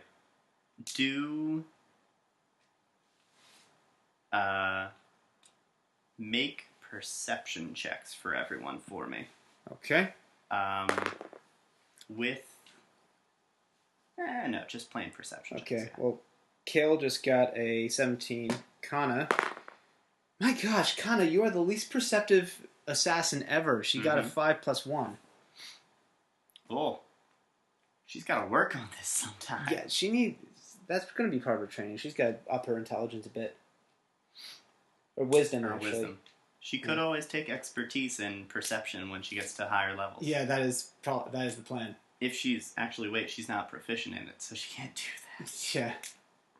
All right. I'll have to find some way to get her proficient. And what does Tukra get? Oh, Tukra. Tukra Ethka has perception trained, so he gets a +5 to this. He got a 14. 14 total? Yep. Ooh. He's a little groggy from lack of food. Uh-oh. Uh-oh. This is great. I could not have imagined this would work this way. Okay. All right. Nothing. You'll find out later. Does it have to do with the staff? No. What else did Kaana bring back from the sacred shrine? Oh, the head. I thought she'd already shown that to Tukra. Tukra had his choice of the different things to do. He took a look at it, but he didn't examine it. He spent his time examining the staff. Is the head talking and looking at them? What head? Oh, come on. The bag has been... It looks like it burst from the inside, the bag that had the head in it. The window is open, and there's a trail of blood leading out the window. Oh, that's just nasty. It is now gone. The sword that the snake had originally been wielding is also gone.